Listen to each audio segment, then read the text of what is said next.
needed transfer. Classic overcorrection. It's a classic overcorrection. But we needed transfer reform because what would happen was coaches would go into these living rooms and be like, "You're our starting linebacker next year," and guy goes, "Great. I am definitely going to Tennessee and not going to Georgia because they told me I'd have to compete. You told me I'm going to be the starter." You show up on campus, you're not the starter. You go, "Coach, you said I was going to be the starter." And you go, "I don't know what things happen." And you want to leave, and they're like, "Great, it's going to be a year."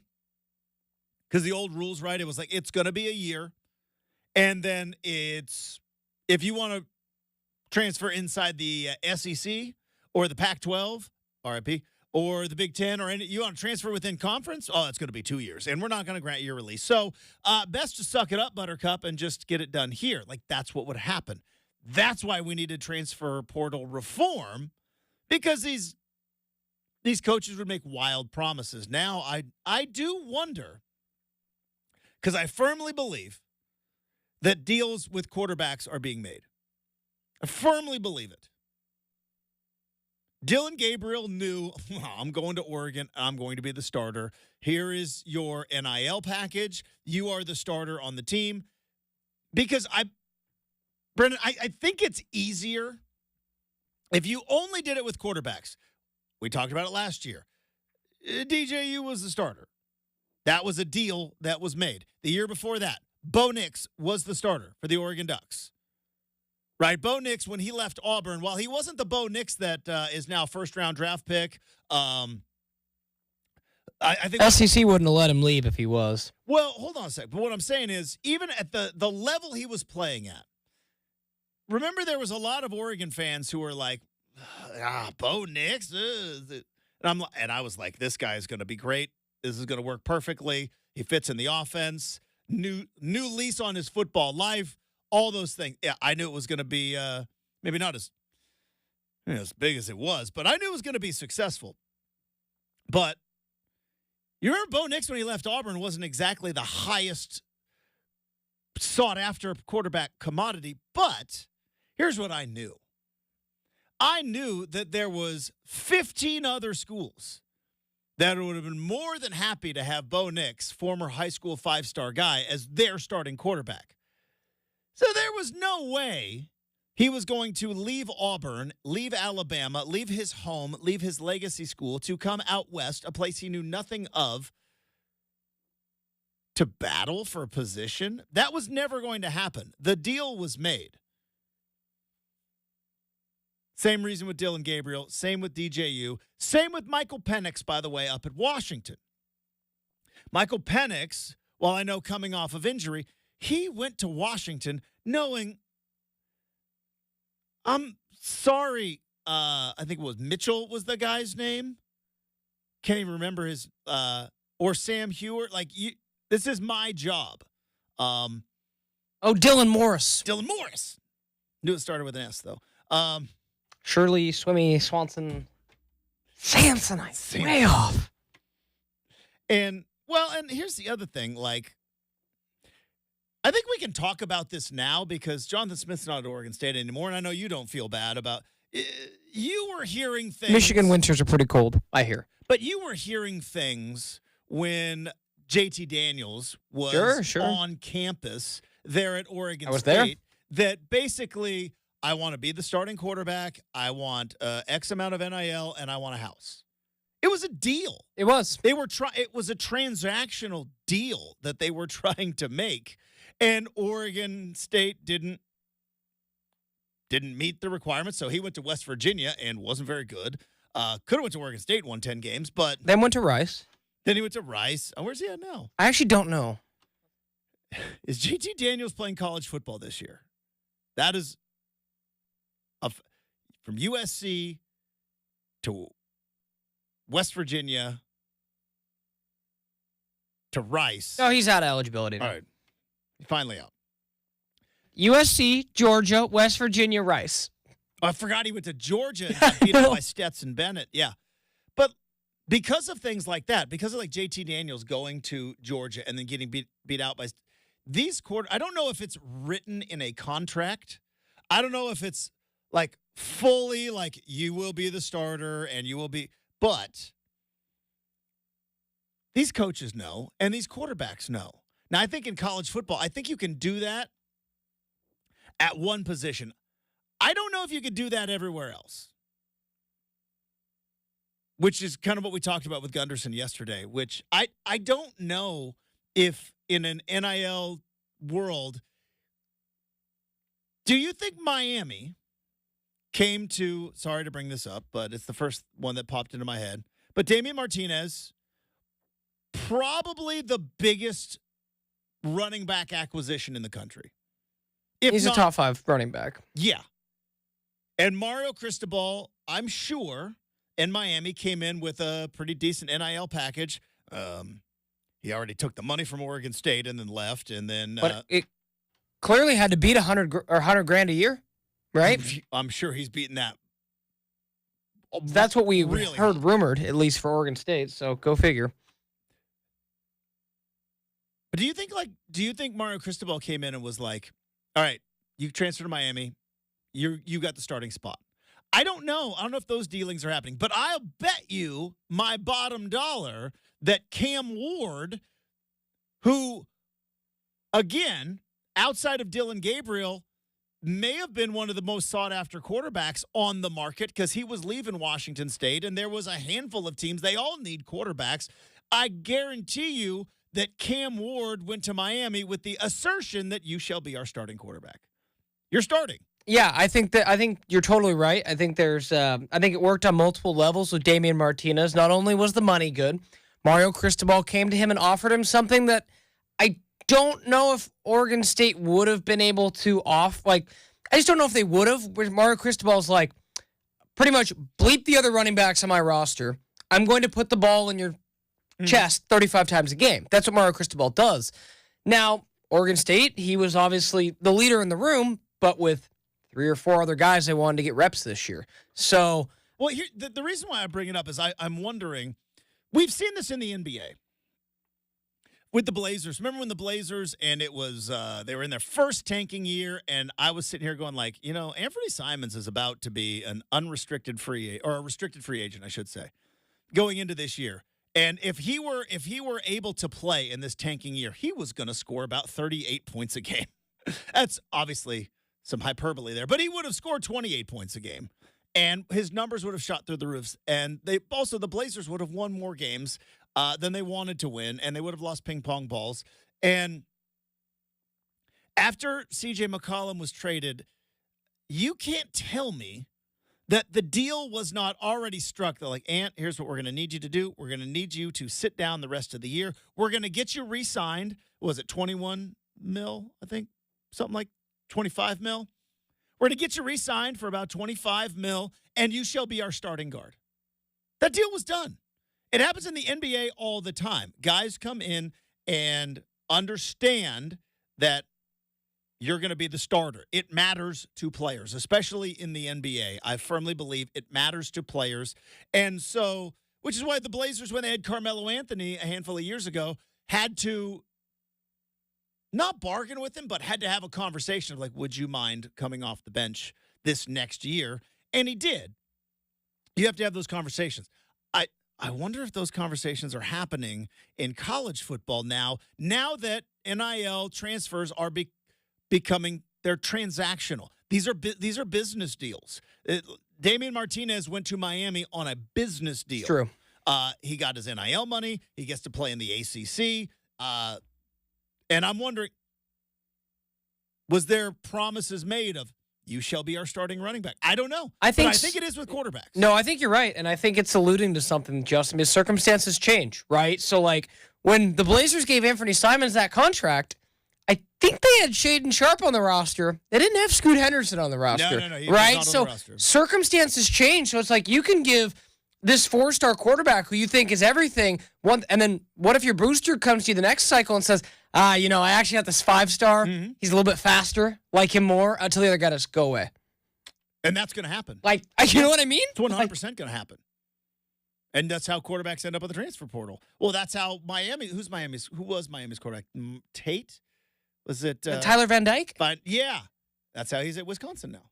I think Wisconsin. Anyways, we know that in the NFL, you have contracts and you are locked in, but there are still some quarterback battles. ESPN's quarterback battles going on in NFL camps. We'll talk about that, obviously, because one involves former Oregon quarterback Bo Nix. That's next, 620 Rip City Radio.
I wonder if anybody else has this same experience. We talk about it during basketball season, which it's going to change because it's going to be the last year of NBA and TNT.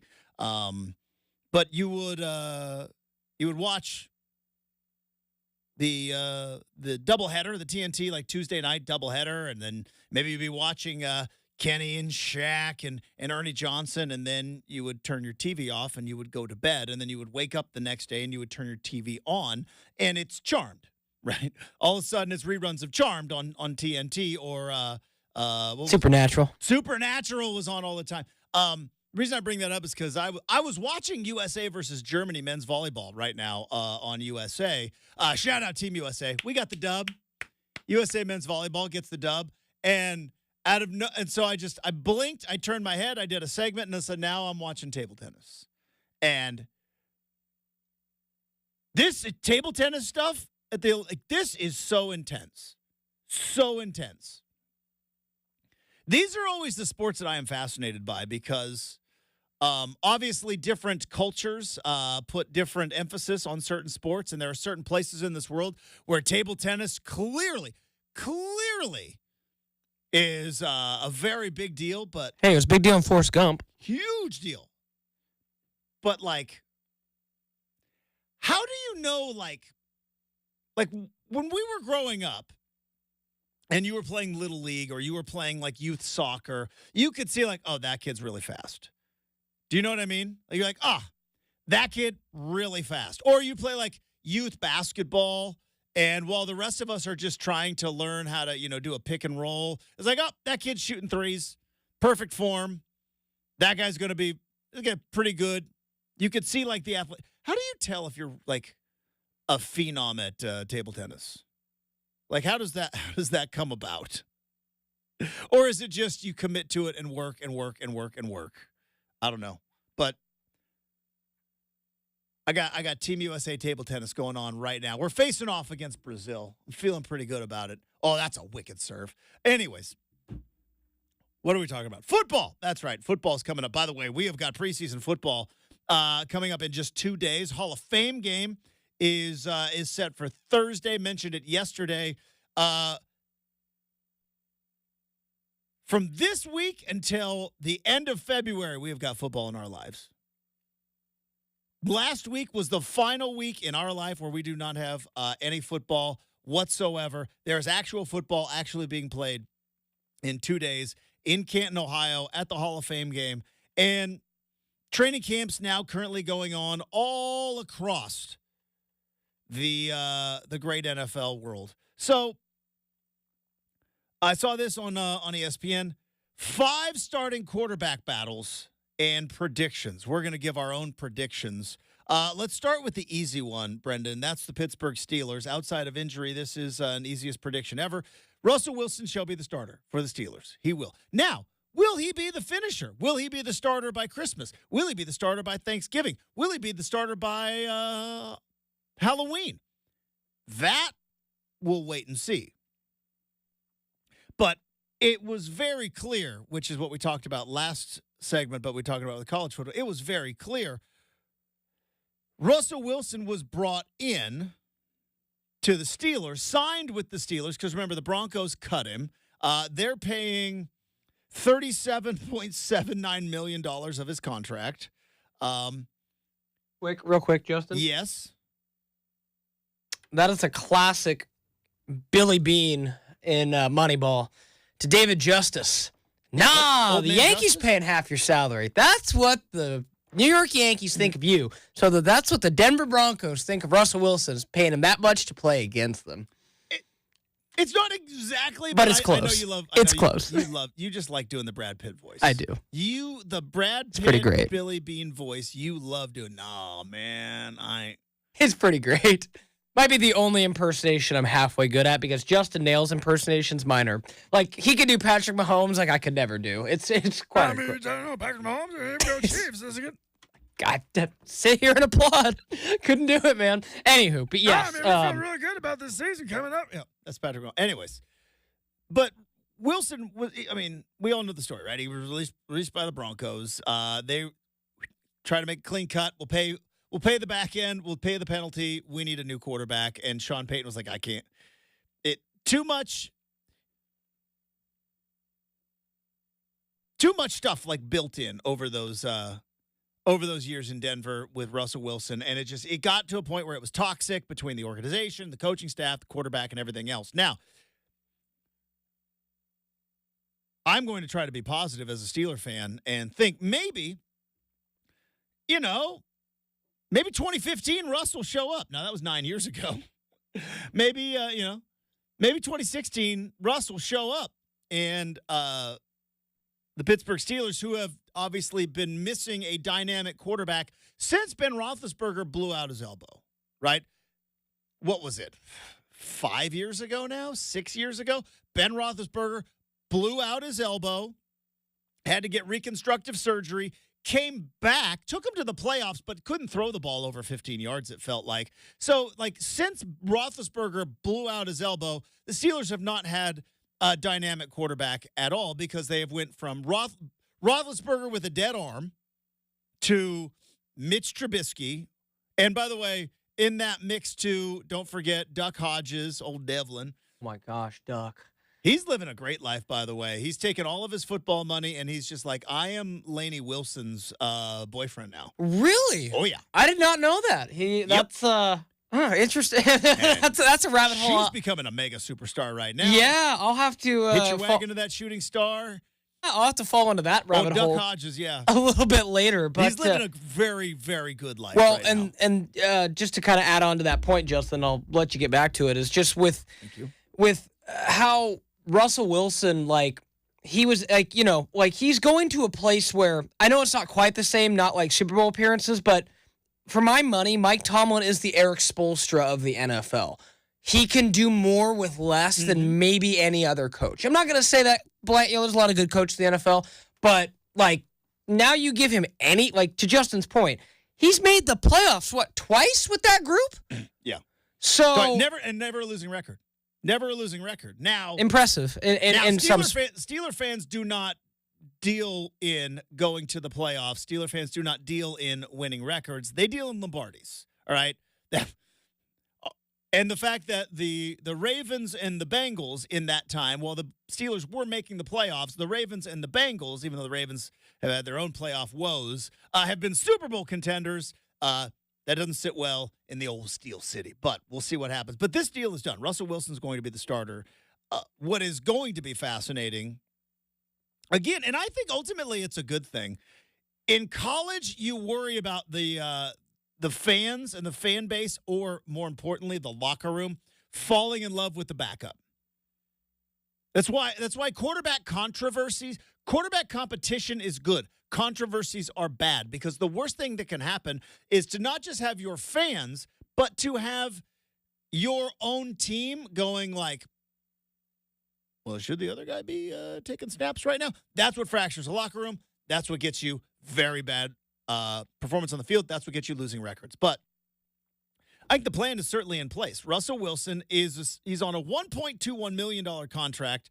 If it doesn't work, you cut bait. You lose nothing. You bring in Justin Fields, and you give Justin Fields a couple years. And then, if that's not it, in 2 years, you draft Arch Manning. All right, there's the plan. But I don't even think this is much of a competition right now. October, it could be. Right now in camp, nah. Wilson's going to be the starter. Let's go to Las Vegas, shall we? That's a competition, and I don't mean, well, actually, I do mean that kind of negatively. Gardner Minshew, Aiden O'Connell. Now, you might scoff at old Aiden O'Connell, but Brenden, last year he was a shot in the arm and a sign of life for what was looking to be a very, very dead football team. And I think, again, I go back to the locker room, right? I think the locker room is a very important thing when you start talking about these quarterback battles. While he wasn't perfect, the fact that, and maybe I'm basing a lot of this off of watching Receiver on Netflix, which is awesome, but Devontae Adams, when Jimmy Garoppolo could not get him the football, was out and out saying out loud on the bench, "Get me out of here." on the sidelines saying, "Get me out of here." Aiden O'Connell came in after they fired Josh McDaniels, one of those McDaniel, McDavid, McVeigh, McAllister. Josh McDaniel, as Kevin McAllister. He was Home Alone kid. So Josh McDaniel gets fired. Aiden O'Connell comes in, gets the ball to his playmakers, and it was, a shot of life for the Raiders. On the flip side, you've got Gardner Minshew, who took the Indianapolis Colts to the playoffs.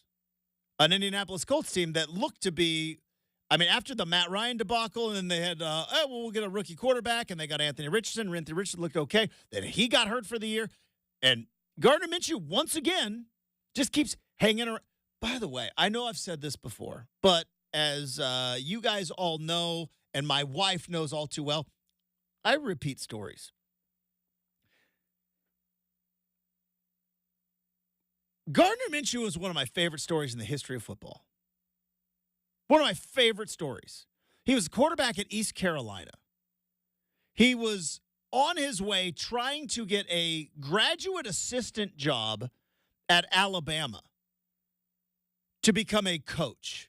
He wanted to be an assistant coach, maybe a quarterback's coach. So he wanted to get on at Alabama as a grad assistant. And all of a sudden, sadly, tragically, was it Ryan Helinski? Or Tyler Helinski? Tyler. His brother was Ryan at South. Tyler Helinski took his own life tragically in Washington State in the offseason, and they had no quarterback. And Mike Leach calls up Gardner Minshew and is like, "Hey, you want to come lead the NCAA in passing?" And Gardner Minshew shows up and gets Washington State one game away from the Pac-12 title game. Then gets drafted and has now spent 6 years in the NFL? That guy was 5. That guy was destined to a life of grinding it out as a low-level assistant. I don't want to. And one dark cloud silver lining is that he has now carved out a 5-year NFL career. What a cool story. Yeah, no, and story. I think he will be the stop bridge at quarterback for them.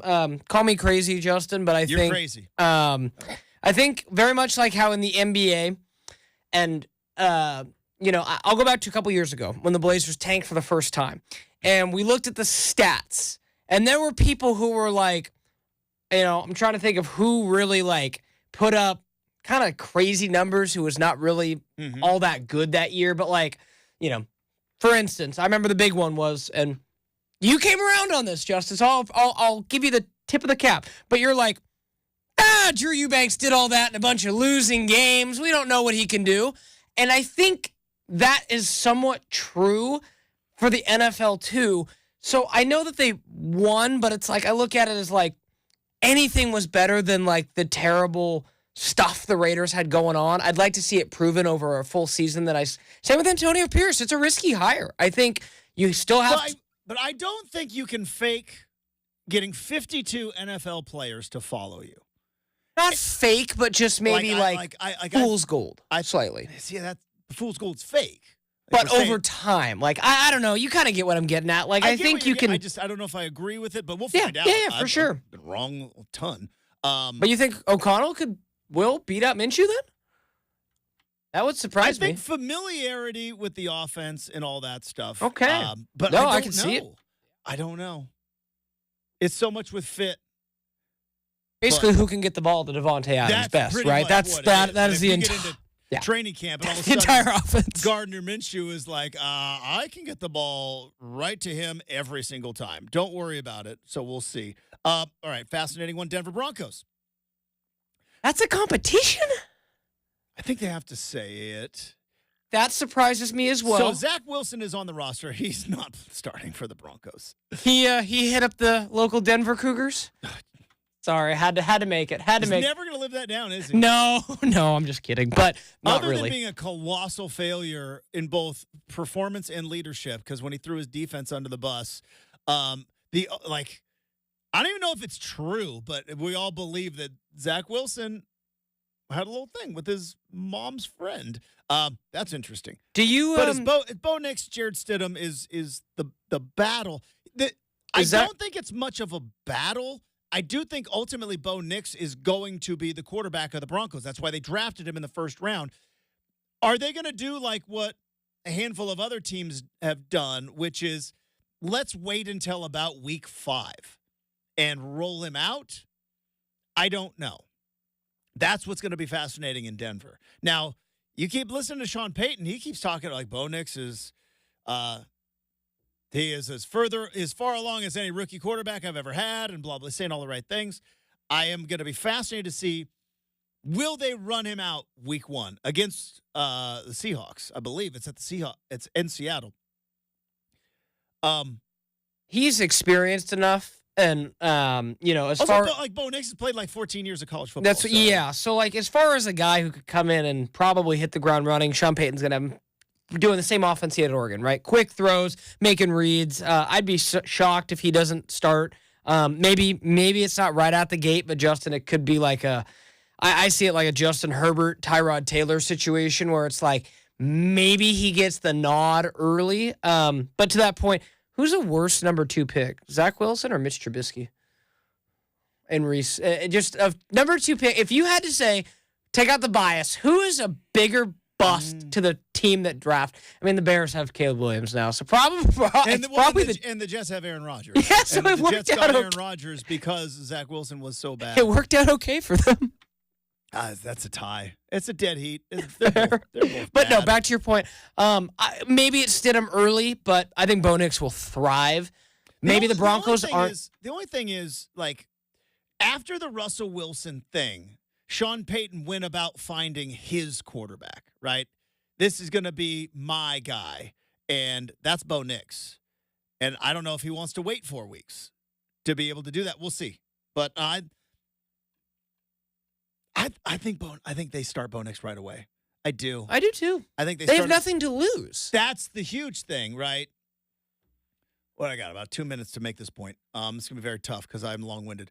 I think for a lot of teams who are in these quarterback battles, the Vikings, by the way, Sam Darnold, J.J. McCarthy. I think the Vikings want to start J.J. McCarthy, but Vikings fans know we ain't going to the playoffs with J.J. McCarthy. Probably not. Now, maybe he's the next C.J. Stroud. I don't know. But more likely, you're not going to the playoffs with a rookie quarterback, and it's a build. But what I think teams do is they go and sell their fan base on, no, we're still trying to make the playoffs. That's why we're going to put this veteran in Sam Darnold, who's been around the league a little bit, and we're going to bring on, and then once clearly they're not ready, then you invigorate the fan base with the young kid. This is what the Steelers did with Trubisky. It's like, oh, no, we're not fully going in on Kenny Pickett, and it turns out none of them were the right guy. But I don't think there are any delusional Bronco fans out there who believe they are going to the playoffs.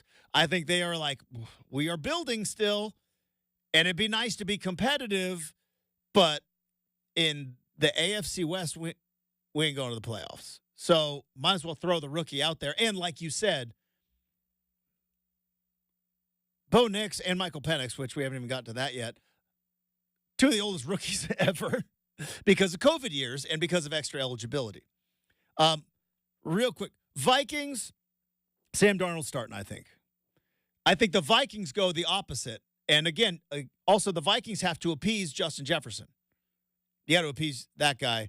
And then finally, Jacoby Brissett and Drake May, the Patriots are going to be so bad. They're going to be bad, right? Very. Well, they spent a lot of money. They could be a good defense, like Iowa, score 10 points a game. So we'll see. They got Jacoby Brissett or Drake May. No, offense going to be not good, Yeah. but they have some playmakers on defense, but they'll probably still be the worst team. All right, coming up, we continue our countdown to kickoff. Before we do that, I do want to continue to count down to the school year. That's right, and the kids, they need all the tools for a successful year. So we've partnered with our good friends at Lazy Boy for the annual Stuff the Bus School Supply Drive. Now through August 19th, donate a backpack or 10 miscellaneous school supply items at any 6 local Lazy Boy locations. That includes Salem and Eugene. and you'll receive up to 25% off your Lazy Boy purchase. Some exclusions do apply. Salvation Army will then distribute your donations to local families in need, so we thank you for your generosity. All the details at the community page, ripcityradio.com. On campus next, 620 Rip City Radio.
All right, 32, count them, 32 days until college football kicks off in 2024.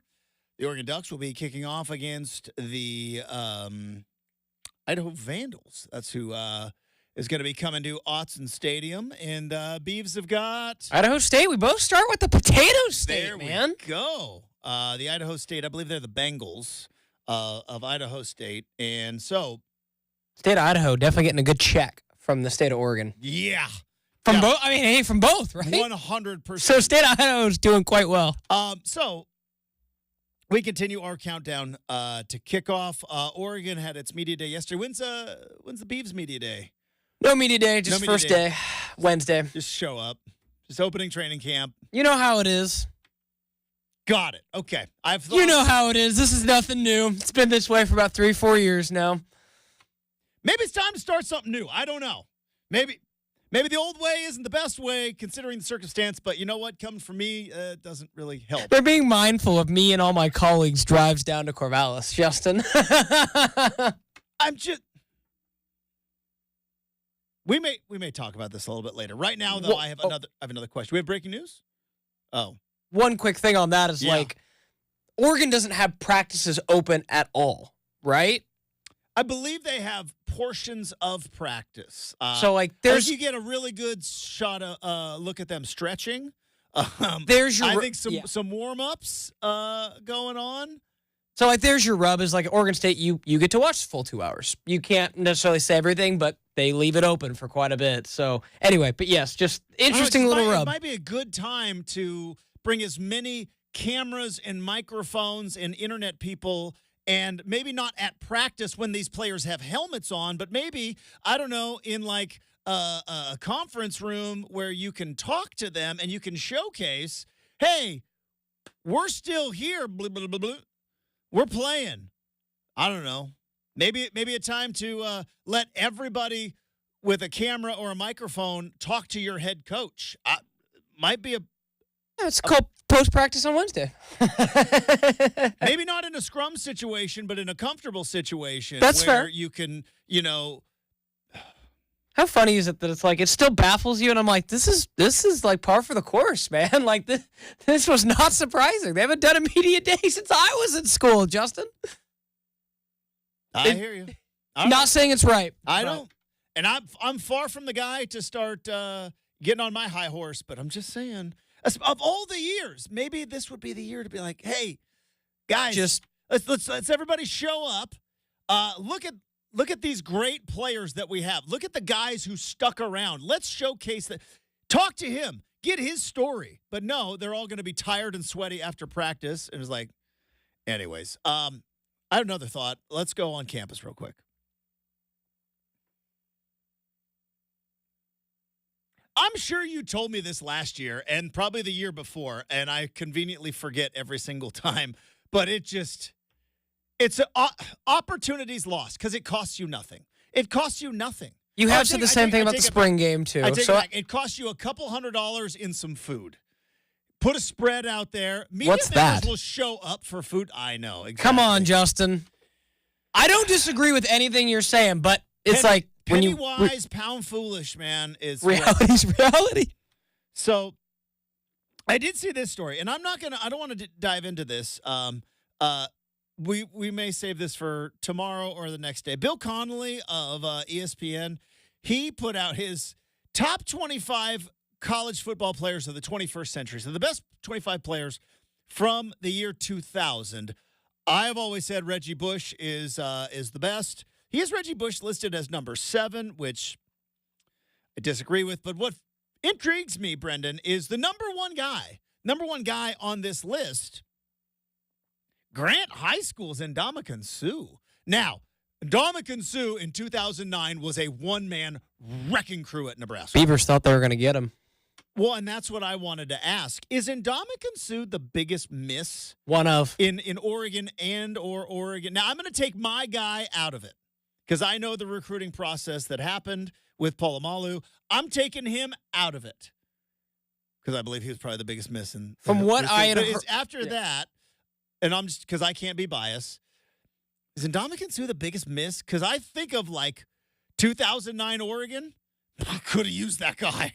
Yeah, I mean, 2009 Oregon State in that Civil War game probably could have used yeah, that guy. I mean, he would have teamed with Stephen Paya, who had a long NFL career. It's probably the last great, massive inside lineman the Beavers had. As far as I know, and I remember because I was a fan at the time, Ndamukong Suh loved Mike Riley, and it was as close as you could, but ultimately, he wanted distance from his family for college. Yeah, and a lot of kids and some do. That. do. They want to go. You want to go away. Yes. And that's college. what happened. Because he, like Justin said, Grant High School. I wanted to go away to college as well, and then I got massively homesick, and I was back. Hey, I went an hour and a half away with solid. Just enough distance, baby. I was like, I'm going to Seattle. I was like, I am way too homesick. This is weird. I don't like this. But yeah, I was just thinking from a recruiting standpoint. Total. He's up there. Up there for sure. I mean, I would throw. You gave me a time, I could come up with quite the list. Friend of the station, I would throw Alex Brink on that list. He led the Pac-10 in like yards forever. Oregon State in those years probably would have liked to have Alex Brink. Maybe yep, I got one just that's going to make you end the conversation. Maybe Oregon State and Oregon should have offered a scholarship to this kid out of Yakima named Cooper Kupp. Oh, yeah. But that's Washington, though. Okay, fair. Okay, fair. I thought you meant more locale. I know what you meant. But that's fair. Okay. I retract, but that's where I was going next, man. It's like, even Washington, how'd you all miss on that guy? The Cooper Kupp one is. How did y'all miss up? 4 different Power 5 teams missed on that guy. I mean, and it does make I think he was you're undersized, which is why recruiting is inexact science. Yep. Same reason as drafting is inexact science. It's like who knows what people will ultimately become. You're trying to predict the future, and obviously nobody can do that. But yeah, nobody knew Cooper Kupp had a maniacal work ethic. Like Justin and I talked about that earlier. Those athletes that are special, they're kind of crazy. It's like the same thing like with Troy. It's like, here's this guy kind of undersized defensive back out of Winston, Oregon. They're like, you guys don't know the guy that I know. And boom, gold jacket later. Pretty good. All right. Coming up, hour number 2, 620 Rip City Radio.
It is 7 a.m. on a Tuesday morning. Justin Myers with you. The Atlanta Braves reunite with 2021 World Series team members Jorge Soler and Luke Jackson in a trade with the San Francisco Giants. Soler, of course, World Series MVP for the Atlanta Braves. Home run to left in Houston, still going. Can they relive the magic after Acuna is out for the season? We shall see.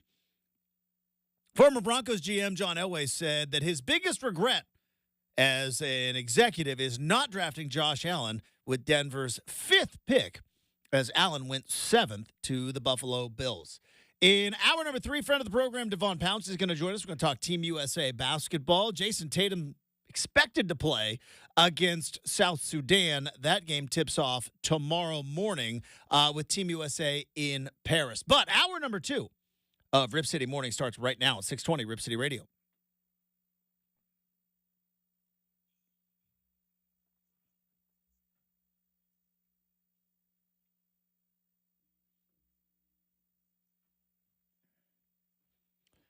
All right, hey, welcome back to Rip City Mornings, everybody.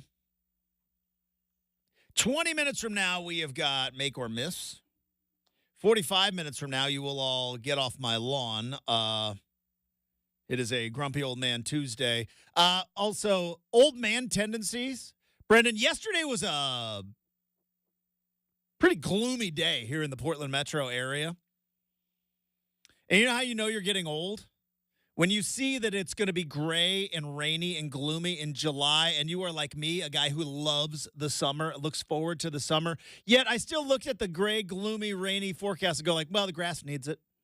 I did not. That thought did not cross my head yesterday. Well, the grass needs it. That's fair. Welcome to old man world. But I've got some. You maintain your lawn. Unfortunately, our backyard grass is long dead. So there you go. It's a weird thing. I never had. Now again, I lived in an apartment for a long, long time, where it was not a part of my life. But my wife and I bought our house now almost 4 years ago. So I was 40 years old or 41. I was 41 when I bought my house. And like never before. That's your first house? Never before that. In like the new era of justice. Yeah. Never before that have I cared about maintaining the lawn, because I lived in rentals. You know what I mean? I lived in rental houses. I lived in apartments, townhouses, all that stuff. I've lived in rentals. But yeah, man, once I started on it and I was like, it became my thing. So yeah, I am, it's more than just a segment each and every Tuesday. And while I do appreciate the neighbor kids who do play in the street, because we live at the end of a dead-end street, it's not a cul-de-sac, it's a dead-end street. But so the kids go out, they play, and they hit their wiffle balls in my yard. I don't care. But if they ever got a little bit too much, I'd be like, hey, you stay off the grass, kids. But I try to be a good neighbor. I want the kids to go out and play and enjoy themselves. So that's going to be coming up now in approximately 40 minutes. We have had this topic off the world of sports for just a moment, if you will indulge us. We have had this topic, and it's a thing that's gone on the internet. It's gone on barstool discussions. It's gone on, I think, in team building exercise, which is, what is your psychopath trait?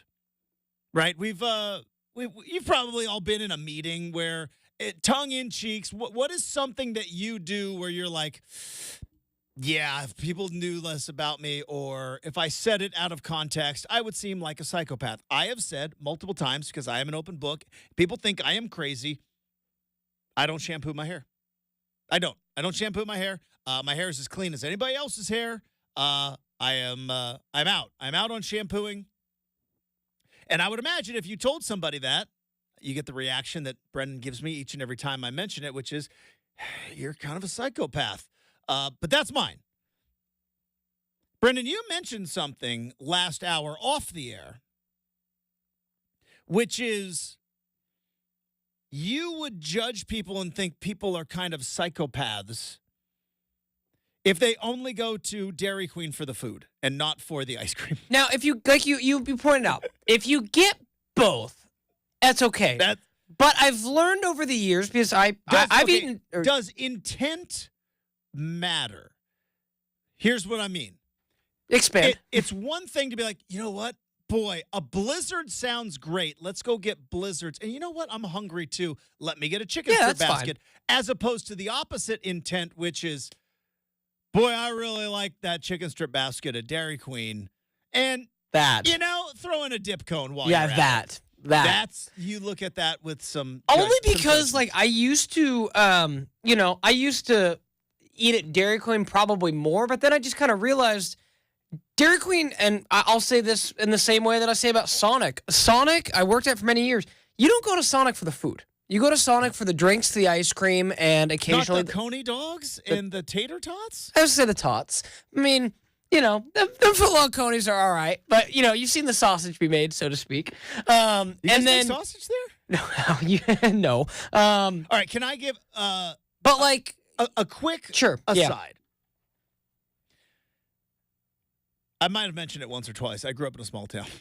You guys had a Dairy Queen, right? We did. Yeah. And I think it's a small town thing. Yeah. I do. I think it's a small town thing. I hear what you're saying. If you grew up in Sherwood and you're like, why would you go to Dairy Queen? McDonald's is right there. You had to drive all the way to Newburgh to get one. So, yeah, that was part of it, too. To get what? A Dairy Queen. Oh, okay. Yeah, so we had to drive all the way to, it was like 15, 20-minute drive each way to get to Dairy Queen. And to you, it would make no sense. You're like, Taco Bell's right there. Like, Taco Bell's there. Totally. McDonald's is there. Heck, in a pinch, Burger King, right? Is there Burger King there in Sherwood? Probably. There was at the time, not anymore. But if you were to hear growing up, if you were to hear somebody going like, "Yeah, I'm gonna go get a cheeseburger and some fries," where are you going? Dairy Queen. What? Yeah, I would expect someone to say Burger King, Carl's Jr., McDonald's.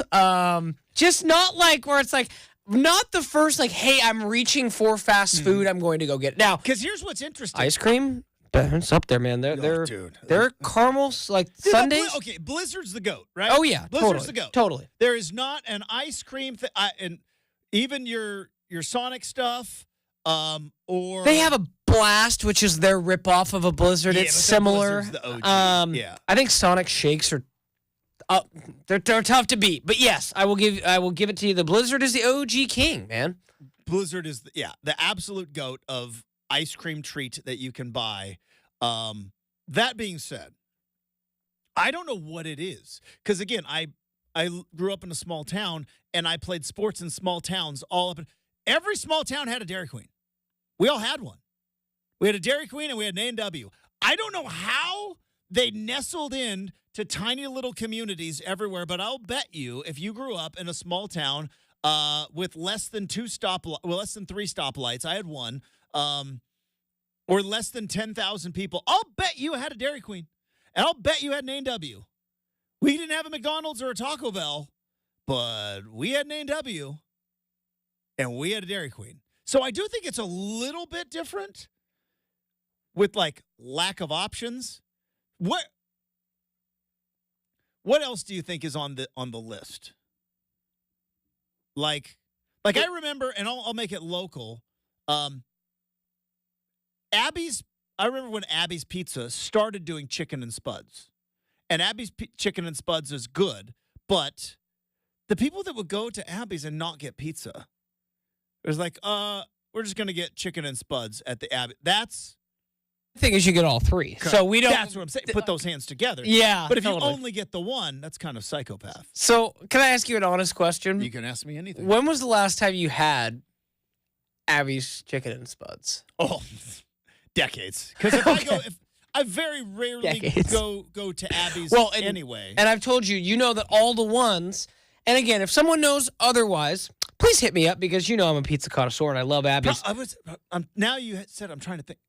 Spuds, maybe 15 years ago. Okay. Chicken and spuds, the 90s. Okay, because I was going to say, even if I get pizza. Like, even if you wanted to, Justin, say you're like, got it in your head after talking this week. You're like, my cheat day this week, I want some Abby's, want a little nostalgia.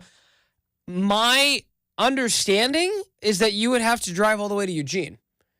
The Abbey's in Newburgh does not have chicken and spuds. The Abbey's in Woodburn does not have chicken and spuds. And I believe those are the two closest to this. Oregon City?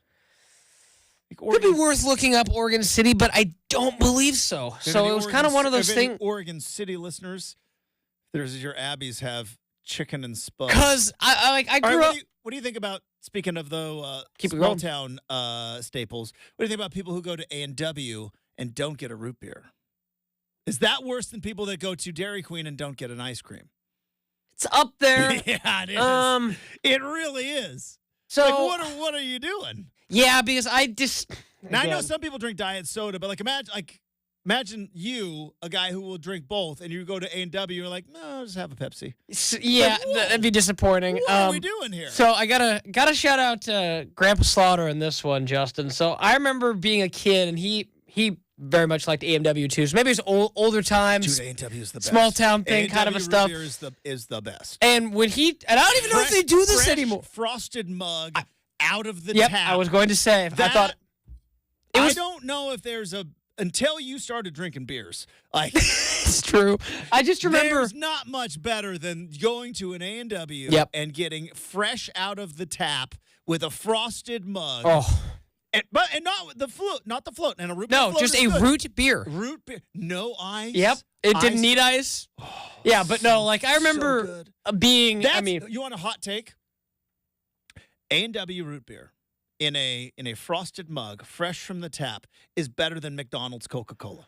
Okay, I'd need to try. I'd need to try my A&W. It's better than McDonald's Coca-Cola. I still have an A&W in Sherwood. Hit it up today. I don't know. So here's the thing, Justin. It used to come out of this cool thing. Now it's just out of a soda. It's still A&W. It's not out of the A&W keg, though. Right. So but as a kid, to your point. It is funny. Basically all of my understanding of fast food is from 1994. That's fair. 1994. But no, when my grandpa took me to A&W and he's like, you can get a frosted mug with, I thought Grandpa was the man because, Mom and Dad didn't take me inside A&W. So, yeah, I mean, I have the other thing too. You had to go inside. I had to get that frost. Yeah, I had, Mom and Dad were like, drive through it up, man. Take it, but Grandpa was always cool, man. He's like, let's go get a frosted mug. And so good. That is one of the more iconic things that I can remember, Justin, for sure. But if you don't get root beer going to A&W, come on, man. Yeah, you're a psycho. That might be top worse than going to Dairy Queen and not getting ice cream. It tops it for me. I think so. Just I'm just gonna get a chicken strip basket. Would you like a dilly bar or something? No. Dilly bars are so good. I'm good. Dilly bars are good. You know what else is good? Winning stuff. How about this? Ticket Tuesday. That's today. How about it? Lucky for everybody. The winning streak for Ticket Tuesday, it stays alive. Exclusive tickets to the Hillsboro Hops all season long. Listen to Rip City Drive each and every Tuesday afternoon for your chance to win. Get your Hops tickets now at hillsborohops.com. Make or Miss is next, 620 Rip City Radio.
All right, 1 hour from now, our good friend Devon Pouncey is going to be joining the program.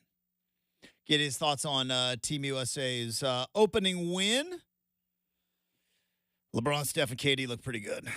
They look pretty good. Now the competition is going to get tougher.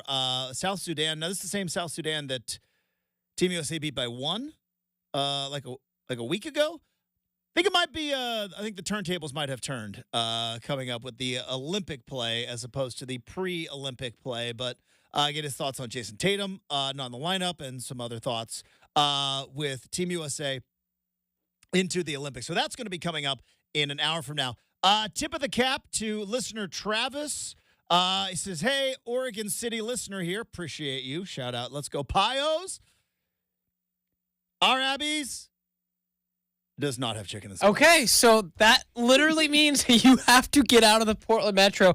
I think, crazy as it sounds, Justin, and you should appreciate this. I think it's a mid-Willamette Valley thing. As odd as that is, maybe, and I'm just speaking out of hand. Have they ever had chicken and spuds? No, not at Newburgh. Newburgh's Never. Not to my knowledge. They never had spuds? No, never. Never, ever, Have you ever had spuds from Abby's? Yes. When I speak of spuds Yes. from Abby's, you know what I'm talking about, So because right? it is like, I don't know, like sacrilege sounds it negative. wasn't on the level of McDonald's fries, because clearly, but let me tell you, a delicacy unlike any other. Oh yeah, no, is it the was Abby's spuds. it was a tradition because whenever we were in, again, my great grandparents were in Eugene. I spent a lot of time in Eugene and Corvallis growing up, and our family liked pizza, Justin. So we Who went to doesn't? Papa's all the time. We went to Papa's Pizza's so good too. We went to Abby's. We went to American Dream and.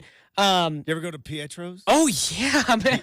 Yep, man. And not the Pietro's that you know now, which, by the way, still good. But A yeah. lot of birthday parties there, though. Oh It's my tough to gosh, go to, we had but so many. It was us, Justin. It was us. It was our But family. Old school Pietro's, the Gold Coast Pietro's there in Eugene. Yep. Oh, boy. But yeah, to answer your question, I just remember growing up, you had to go to. There was always an Abby's we hit in Florence before we went and did Yep, I've been to fishing that on the Abby's coast. multiple times after we beat the dog out of Siuslaw. Yep. So what fishing on the coast? Siuslaw down and then go to Abby's. Yeah, lots of fishing days on the coast. I remember going to that one and being like, all right, get Abby's and chicken and spuds the night before, then you can eat it on the boat the next day. I know that Eugene's got it. Yep. Outside of that, Justin, I don't, man. It's almost like one of like. Well, I mean, Roseburg, Winston, we had them all. For sure. We had the chicken and spuds. But I can confidently say too that like because Douglas County, we're the home of Abby's. Oh, yeah. Like, we No, were total. the creators of Abby's. Abby's started. yes. So all that to say, I think that like my younger siblings, they've been to Abby's a lot in their life. They've never tasted a spud. Never tasted spud. So It's tough. honestly, I think Newburgh needs to retrofit. I'm throwing that out there because I know the owner of Newburgh Abby's is a big. I'm just kidding, but he I listens. thought you were going to say the owner of the Newbury Abbeys is a listener. Oh no, well it may or may not be. You never know. Never know. We don't just mess with me on that. If I found out that Justin's owner of like an Abby's. pizza, but no. I mean, maybe it's just when they built them, they just decided not to. But I don't know how you make that decision to like have a different menu. Dude, first grade. This is again how small town I am. First grade. Small town you are. Field trip to Abby's. Well, it was Okay, that is pretty small town. Not gonna lie, You that's think pretty. I'm kidding? So, it was. That's actually kind of awesome. It was a field trip to. It was like we were in first grade, and they were like, "Here's the fire department," and we got to slide down the pole at the fire department, and that was so awesome. And then this is the police department, and then they locked us in jail, and then they did the whole, "Hey, see, be careful, kids, you don't want to end up here." And then we went to Abby's, and you know what Abby's let us do? Make our own pizza.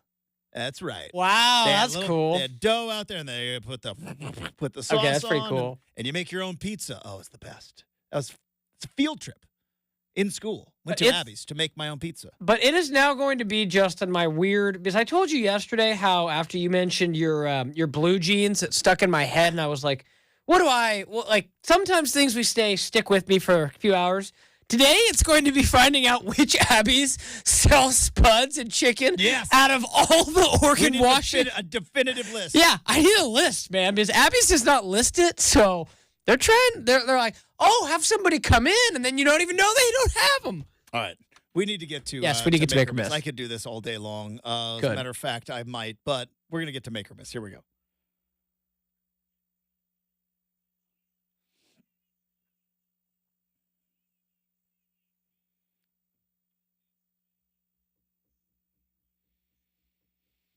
I'll start here, Justin, just because we're both in unison on this. Unisons? Unisons? Is that Yeah. Did you just make that word up? No, unisons. Like together. Unified unisons. Okay. 99% sure it's a word. Now that you said it, making me question myself. But regardless, we're gonna finish off that last topic, Justin. I think it's very simple. All Abbeys should have the same menu.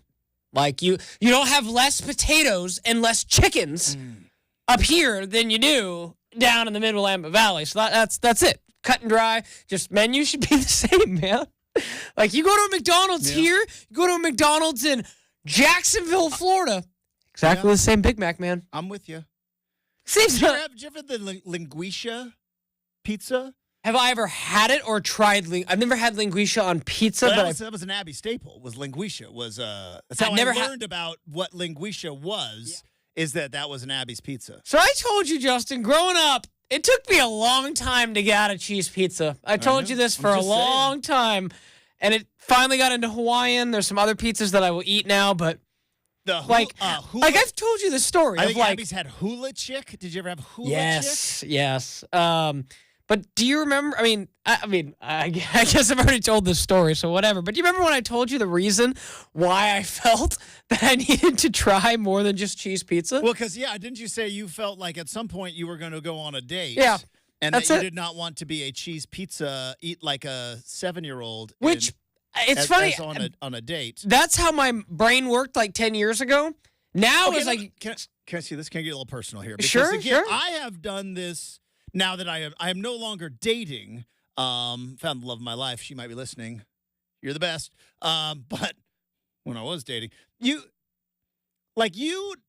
joke, but it's also wrapped in truth. You love Red Bull vodkas.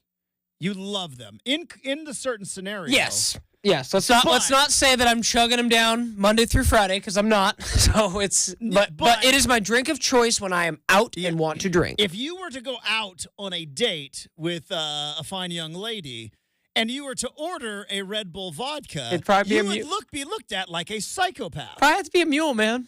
So I was wondering, do you have when you grow up and you become 21 and then you get into your later 20s and you go dating and stuff, I feel like you have to find an adult drink to order. So yours, mule. Mule, for sure. Good. That's good. Or margarita. If in the right... At a Mexican restaurant. Yeah. I don't know if you... But not flavored margarita. Yeah, that's another... Blended, not flavored. You're going to look like a child. Because Mule is a good one, though. That's a go-to. Yeah. That's another kind of... Old-fashioned is one. Not the biggest fan of old-fashions, but I also haven't had enough to really, definitively say. I like some Hennessy neat from time to time. Again, just a couple bottles still chilling in the old bedroom. But it's definitely interesting. But, yeah, all that to say... By the way... Shoot. Our friend Comanche on Twitter. Yeah, great listener. What's up, Comanche? Spuds, Kaiser. Ooh. Kaiser's got Spuds. Okay. We're an hour away. Well, 50 minutes from the studio here. Right? We are less than an hour away from the Spuds. They are available in Kaiser. Because I have, as you know, Justin, I'm getting ready for the time of year where I'm making that drive back and forth a lot between now and December. Sometimes I stop. I've had multiple people, both on Twitter and on my actual phone, who have now told me that Kaiser has Spuds. Fantastic! I'm loving this passion we're getting from our listening audience this morning, Justin. I mean, just fantastic. But to your point, would it be crazy to make a specific stop on the way home from one of my trips to Corvallis to just get an Abbey's pizza with Spuds? Now, chicken sounds like so no chicken though. We get it all. Oh no! You said did they say chicken at the Kaiser one or I don't know? Okay. If anyone adds a little more context, otherwise update. I might have to make my way down to Eugene. But nevertheless, let's get into a real make or miss. There are a couple things I want to discuss today. Let's start here, Justin, since this is obviously the biggest one. You sent this to me yesterday. Blazers having to put out some fires after Chauncey Billups jumped on a podcast, Carmelo Anthony. Last week, Justin and I discussed it, talked about it, all about how a couple years back, Blazers getting absolutely rimrocked by the Pelicans. Like down 18, I believe. A certain player has a highlight dunk, and you can go back in that game, and based on that game, there's really only one player it could be. There could be a 1B that I would throw in as like a safety, but I'm pretty sure there's one player it could be. Well, we know who it's not. Yes. It was not Anfernee Simons. Anfernee Simons is now the first player who was asked about it and denied. Do we have the... We do. So context on this real quick. Chris Haynes jumped on with Anfernee Simons. They discussed it, and Chris Haynes asked Anfernee Simons if he knew right away who it was. And this was Anfernee Simons' response with Chris Haynes yesterday. Do you know who it is? Oh, for sure. I was there. No, it was crazy. Okay. It was crazy. It was crazy. Everybody in the locker room like, did he just do that? People showing it on his profile. I'm like, no way he did that. Like, no way. But we sent somebody back there to go fix it for him. So, but I mean, it's just but sometimes they just don't know. We sent someone back there to fix it for him. How do you think that went over, Justin? If you were to guess. It could not have gone over well. The fact that years later, Chauncey Billups is talking about it as... it's stuck in his craw. As an example of what not to do. The fact that when Anfernee Simons asked, do you know who it was? It was like, oh, yeah. Like, no doubt. No doubt know who it was. Now, again, I'm going to go back to what I said when we first learned of this last week. I'm not going to hand-wring over this. I'm not going to clutch pearls. I'm not going to start saying, see... This is the problem. Is it culture, Justin? Culture. No, it's it's a young player doing what I would have. Here's the thing. This isn't going to end. It's not going to end. The only reason why it's a cautionary tale now is because the Blazers were tanking. The Blazers were losing by 16. And it was probably a player not of any consequence either. Now, I thought I saw on the internet that Nasir Little was almost cleared of this, that Nasir had denied it as well. And maybe it was Greg Brown. I'm not sure. Those are the only two guys we can think of. Regardless, neither one of them are NBA starting caliber players. How long, in all honesty, Brenden, before we see a legit all-star caliber player doing updates from the locker room at halftime? Because didn't Draymond Green do like a podcast in the second half of a game he got kicked out of? Am I remembering that correctly? I think he went live. What's the difference? Like, well, is this such a bad thing? Here's the deal. Is it such a bad? I guess maybe because they're losing. Yes, and we kind of pulled. Is that clip with Anfernee Simons and Chris Haynes about 3 minutes long? We pulled about half of it. Some more context with that is Ant's like, I haven't not posted my. You don't do it when you're losing. Yeah. That is a big no, and I think it just says you care more about yourself than the team. And here's the last part, Justin. If you're LeBron James, cool. You are the king. Winners get sprinkles. Even if you are down 18, LeBron does. It's like, all right, well, it's LeBron. It's okay. So there was no star for the Blazers that did this. There's a great line from the movie Bull Durham. And Bull Durham was back in the 80s, obviously pre-internet, but Nuke LaLoosh is sitting there, and Crash Davis comes over and he goes, you got fungus on your shower shoes.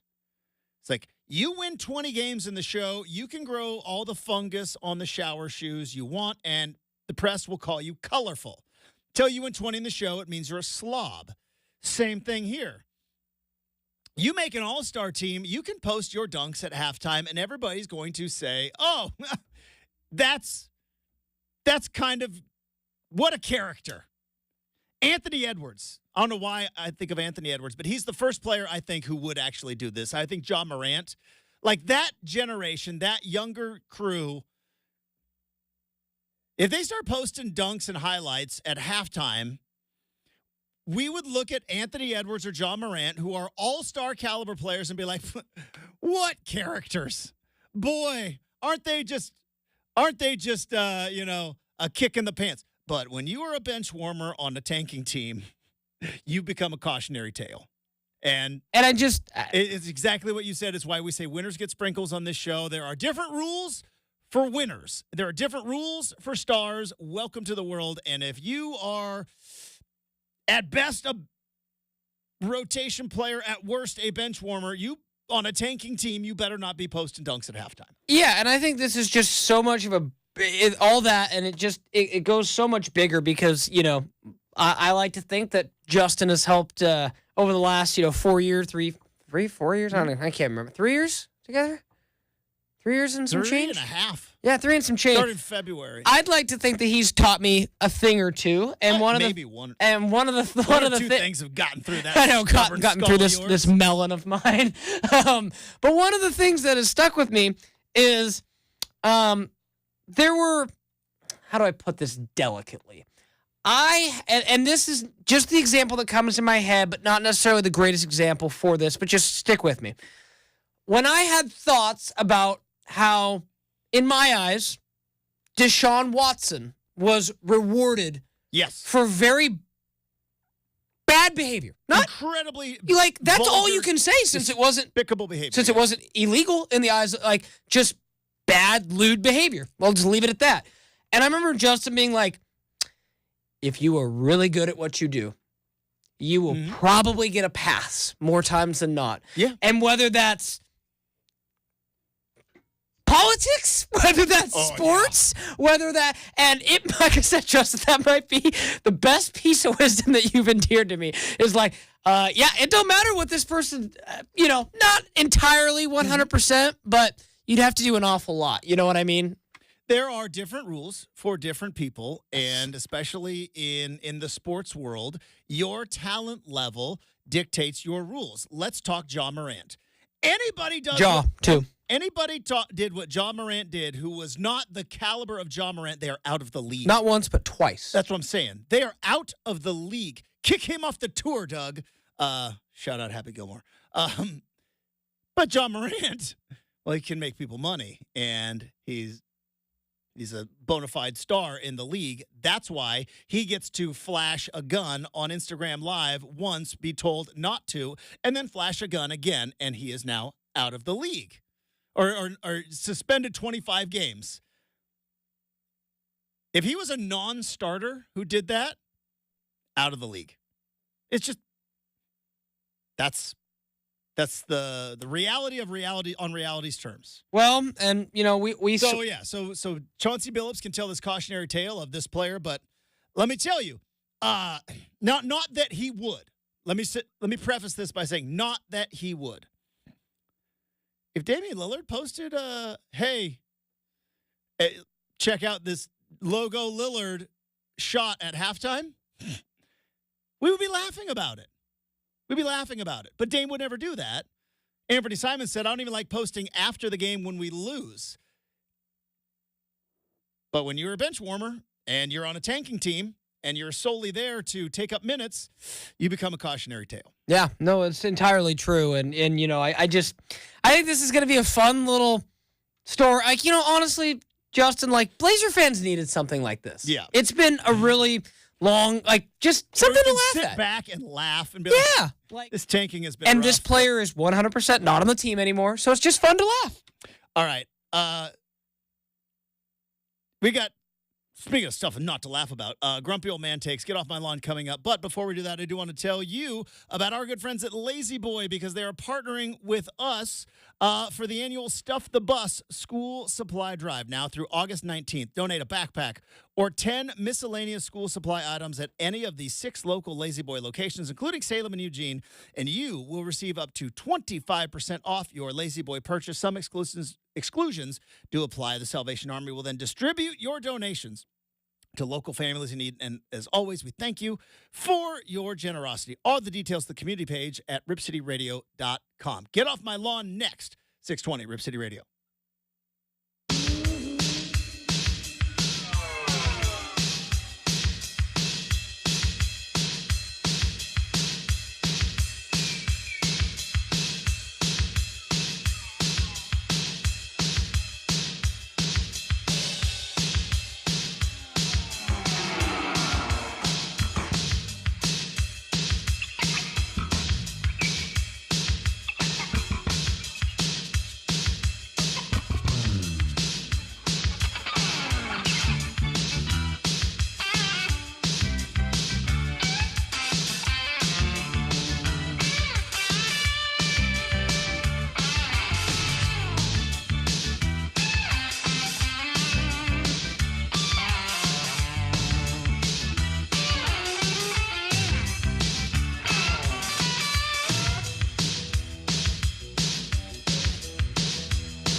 All right, let's wrap up hour number 2.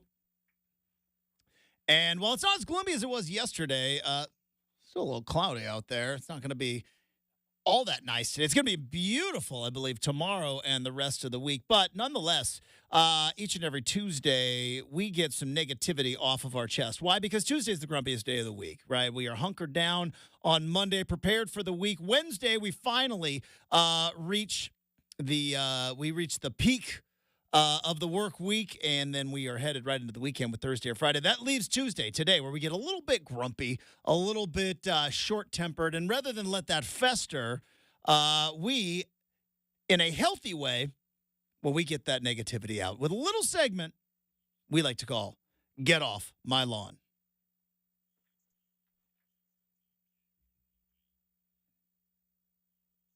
All right, I mentioned obviously a ton yesterday about my travels to Indianapolis and my complaints about things going on inside the airport. I am also getting back on a plane and traveling in a week and a half for a little quick jaunt to Viva Las Vegas.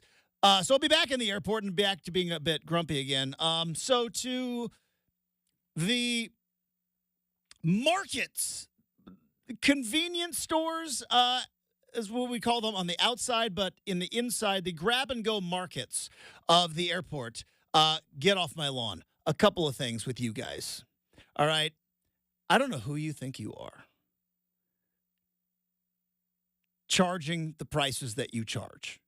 Now, I realize that we are in an airport, and I realize that we are now in a controlled environment, much like a movie theater can charge whatever they want for popcorn, because where else are you going to get one outside food or drink? But I think these markets inside the airport are taking far too advantage over the fact that we can't bring in liquids over 3 ounces. And all of a sudden, I go to get a Diet Dr. Pepper, and it's $7. That's an exaggeration, but it feels like it. We can't bring in liquids over 3 ounces. You know this. We know this. And yet, and by the way, because I like to have a little bit of an extra drink when I get on the plane, because while the fine flight attendants, who are doing a tremendous job, they only have so much of the Diet Coke that they're going to give you. Sometimes, if you fly on a certain airline, they give you the whole can. Shout out to my Alaska friends. But it's a smaller can, though. It's not a 12-ounce. Southwest, you get the mini cup, a mini cup. So I always like to grab a soda and maybe some extra snacks at the marketplace before I hop on the plane. Yeah, except for it's the most ridiculous pricing of anything. Here's the other thing. Brenden, have you noticed this? Have you ever grabbed a soda from the cooler at like a Hudson News or a marketplace and ever had it be cold? No, it's always lukewarm. Always warm. God, what is going on? Absolutely irritates the heck out of me. How can they always be warm all the time? No, like this last time when I went to There's Hawaii, no Justin, way I this tried to reach my hand into the back like a So fiend. did I. And I'm like, oh, it's still not cold. Still warm. So your option. How is it scientifically possible? Oh. If it's in a cooler, right, that it's, and there's 30 of them, 30 sodas sitting there, 30 waters sitting there.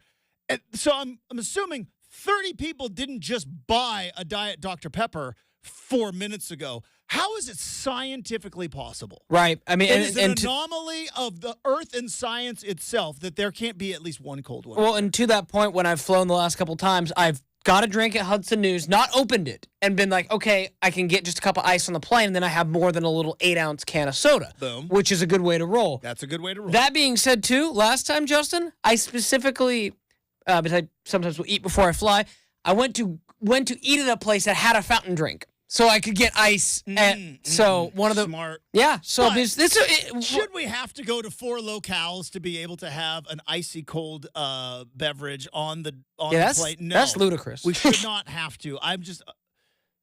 How is it even possible that it's always warm every single time, no matter what, no matter the airport, no matter the city?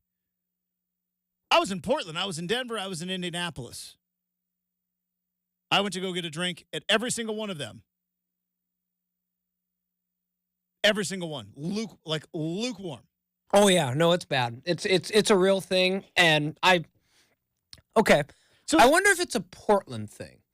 no, I told you I went to Denver. Okay, same thing in Denver. Okay. I was in Indianapolis. Same thing in Indianapolis. So why I did am no one I am give- going to Vegas next week. It's going to be the same thing there. I flew to Hawaii. Same thing. Every soda, water, Gatorade, whatever you want to have at an airport marketplace, whether it's Hudson News or anything else, they're always So I wonder warm. if that's because do you think they're selling so much volume they don't have the time? Can't possibly be. Because- there's got to be at least one that's been in there. Yeah, because like I remember this last time when I flew the most recent time to Hawaii, we had an early flight, and I'm like, all right, I'm probably the first person at Hudson News, and it's still warm. Mm-hmm. So maybe it got stocked an hour before I'm there. I don't know. Maybe I'm a But fool, like I and it s- just gets stocked every morning with warm sodas. It takes all day to cool them down. I don't know. That's crazy. But like you said, I did what you were talking about. I go in, and I'll go to the back, and I'm like, clearly the one in the back Nope. has got to be somewhat. Yep. And I even did one where I saw him like on one level, right? And I'm like, They look colder. no, warm. And then I'm like, oh, there's a level up above. Those have got to be at least somewhat. Nope. Mm-mm. So relatable. I'd like to know if I- anybody else has had this experience. And then I go to buy my little snack mix, and of course it's like $5. Never paid more for Gardettos than I did at Hudson News, man. Exactly. Shout out Gardettos. They're so good, dude. Only can Now, find them at a I gas believe station. if you wanted to hack, like we could stop at like the Plaid Pantry or something, Sure. and buy the Gardettos or buy the trail mix or buy the beef jerky. Yeah, I eat beef jerky on a plane. I don't care. You ever had We talked about the guy who ate a rack of ribs. you ever had the Kelly and I, like, not an argument, but she gave me, you're not eating that on the plane. And I'm like, yes, I am. I am eating peppered beef jerky on this plane. Yeah. And she's like, you can't do that. And I'm like, they wouldn't sell it at the Hudson News if they didn't want you to eat it on the plane. So I'm eating the peppered jerky on the plane. She's like, it is going to stink. And I'm like, I don't care. I got a warm soda. I'm already mad about it. So and like I said, I'm not saying it hasn't been because I now remember there was a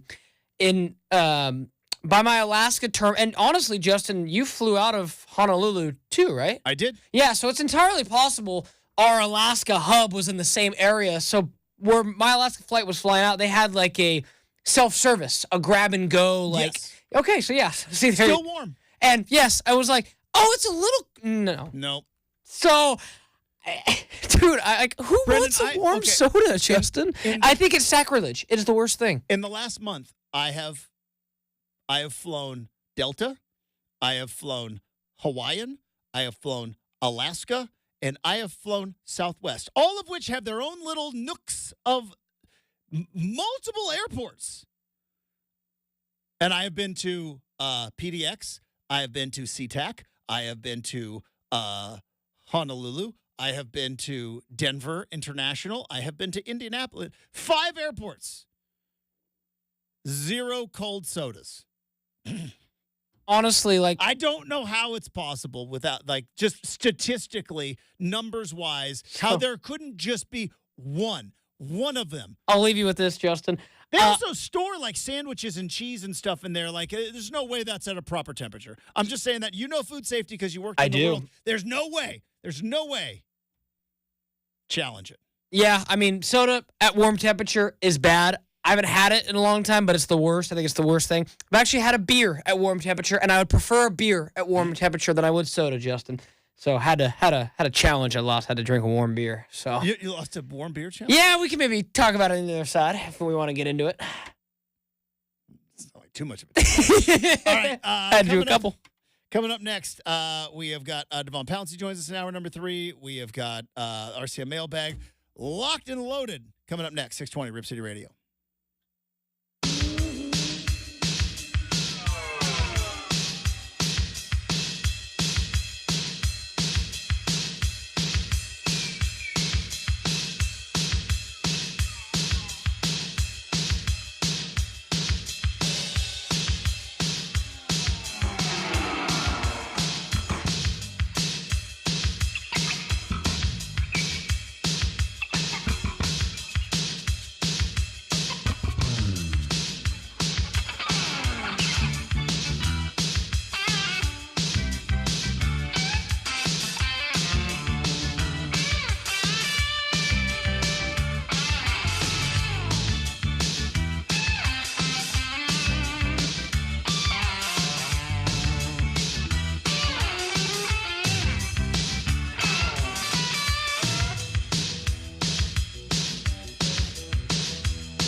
It is 8 a.m. on a Tuesday morning. Justin Myers with you. The Atlanta Braves reunite with World Series champion team members Jorge Soler and Luke Jackson in a trade with the San Francisco Giants. Of course, Soler was World Series MVP for the Atlanta Braves. Can they rekindle the magic? We can all hope so. Former Broncos GM John Elway says that his biggest regret is not drafting Josh Allen with Denver's 5th pick, as Allen went number 7 to the Buffalo Bills. Friend of the program, Devon Pouncey, joins the show in 20 minutes. Get his thoughts on Team USA's opening round win in Olympic play in Paris. We also have an RCM mailbag. Hour number 3 of Rip City Morning starts right now at 620 Rip City Radio.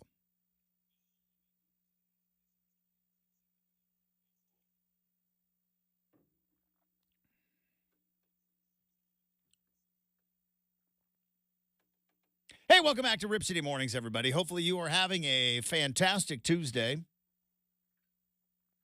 Currently, Team USA, I don't know who we're playing, but we're winning water polo right now. There it is. Watched a little bit of the women's water polo versus Spain yesterday. Can I tell you a little bit of a worry I have? My entire life, Brenden, 20/20 vision. These striking blue eyes have been able to see clearly and concisely. I have never once needed glasses or contacts, not even readers. I don't know what country USA is playing right now on the TV, and it's not that far away from me, and I'm squinting a little bit, and I'm a little bit nervous. Well, I'm a little bit nervous. They say you're going to need them at some point, right? Isn't that what they say? Now, that might be propaganda from Big Eyeglass, who are just like, well, everybody's going to need them at one point, and they just put that into your brain. And I've always thought that maybe I would be the one shining example of a person who lives their entire life and does not need help seeing at all, because I have made it 45 years on month and a half, 45 years on this planet without needing glasses. I don't know who we're playing. I don't know who we're playing right now. It's I mean, I don't look at it as I wouldn't look at it as a badge of shame or anything, Justin. But yeah, I mean, I have family members who never needed glasses and needed readers when they got into their 40s and 50s. So that's pretty on par, I think. And it is romantic. And you'll hear no sympathy for someone who's put contacts in his eyes since 3rd grade. So You had to wear contacts in 3rd grade? 3rd grade. How did that go? Well, how tough was that? Tougher. Well, again, Justin, kids. Do you think it's tougher as a 9-year-old or fourth grade? Excuse me, 4th grade. 10-year-old, whatever. Yeah. Do you think it would be tougher then, or like learning how to do it once you know how bad a poke in the eye felt? Yeah, I mean, it was because when you're a kid, you're like, oh, look, I used to do that when I was a little kid. Like, oh, look, I can touch my eye. Right. And then you grow up and you realize, no, that hurts. Don't do it. Yeah, it was. I was always scared to hurt my eye. Right. So I remember like it took some time, and two major reasons, Justin, as I sit here at 28 years old. One was playing sports. Playing sports with glasses kind of stinks, and I'll just be honest, the quote sports goggles that you can wear are not the Rec specs, baby. They're not the most attractive looking things. So rec specs are the things in sports where if you are really good, they're cool. Like Kareem Abdul-Jabbar. They're cool. Kareem Abdul-Jabbar wore rec specs, yeah, and he looked awesome. If you are not good, you look like a big old nerd. So that point is, that combined with, and it's just funny because now it's like no one cared. But back then, Justin, like, I was really short and I wore glasses. Mm-hmm. There were, the kids were mean, man. I got 4 eyes comments. And I remember being like, fine, I'm going to wear contacts. I'm going to show you guys. See, even back then, Justin, I was like, see y'all zag when everyone zigs. But yeah, I mean, I've had contacts for literally my whole life. Justin sees me more often with glasses because putting in contacts at 4:30 in the morning. Not fun or ideal. But yeah, like when I go home and anytime I'm not with Justin, I'm usually wearing contacts, which is kind of interesting. So go figure, right? All right. Please take this as the spirit is intended, because I don't want to trigger something because you just talked about being called 4 eyes when of the two of us, you know more nerdy stuff than I do. I do. Fair to say. I'm not saying you are a nerd. A little bit. But A little I'm bit. saying, of the two of us, you know more nerdy stuff than I do. Can I ask you a nerdy question? Shoot. They're just going to make Iron Man somebody else? The Marvel people, they're just going to make Iron Man and Robert Downey Jr., and now they're just going to have him play another guy? Like, that's all. So That's what's going on? I've heard some I saw of that this over the weekend, and because again, I don't follow the Marvel stuff. You do. You're all in, and they're like, and I saw a whole thing I saw a picture of Robert Downey Jr. pulling off a mask, and it says we're back, and I'm like, so they're bringing back Iron Man, and they're like, no, he's gonna play another guy, and I'm like, you can't do that. Yeah, you can't do that. Couple theories there. One, could you imagine if they just had Christian Bale play like the Joker now? Yeah. Yeah. It's like, oh, he's the best actor we could find. It's like, of course, that's Christian Bale. That's Robert Downey. What are they doing? Yeah, what's going on with the how are the nerds in the nerd world handling this? Seems pretty silly to me. Yeah, I'll be fully admit it. My Marvel star is not as big as it was a year and a half. Really, after the last movie that they made was Avengers Endgame, and it kind of closed. That was when, if you haven't seen it by now, that's when Iron Man died, right? If you haven't seen Endgame by now, that's your own fault. It's been out for 6 years, 5 years. But you're like, and that for me was like, okay. And then they've continued to try to build, and Justin, if you want to talk about something to nerd out, I've been all, I like lately it's been all Game of Thrones. Like that's the nerd stuff. Well, I saw the Robert Downey Jr. thing, and I'm like, I don't know what's going on, so I'm going to ask Brenden about that. He, you know this. Well, actually, you don't know this because you haven't seen it. No. Robert Downey Jr.'s probably best movie he's ever made was Oppenheimer. His role in Oppenheimer, better than Iron Man, the OG Iron Man. He won an Academy Award for it. Yeah, but they don't give Academy Awards for comic book movies. I think it brought him out of the it's a fun comic book guy kind of like can't really pigeonholed casting. And he was fantastic in Oppenheimer, and I'm like, I want to see more of this guy. So I maybe they shouldn't have killed him, just kept him in the universe. So all that to say, but I would definitely be more intrigued, Justin, to watch a Marvel movie now, a couple years later, if Robert Downey was in it. So, you mentioned it in the update.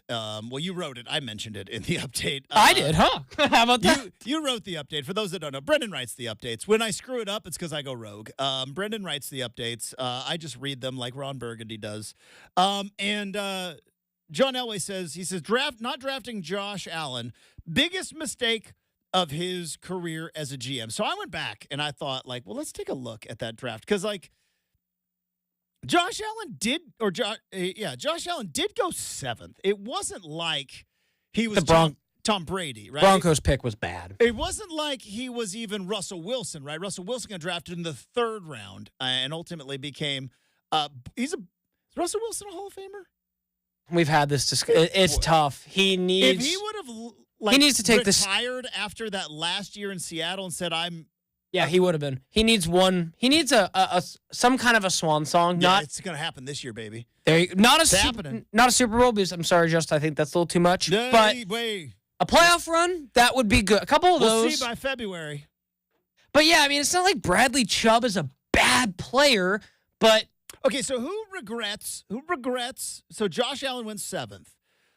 The teams that were ahead of them in this draft not done much since this draft. So which of these teams regret?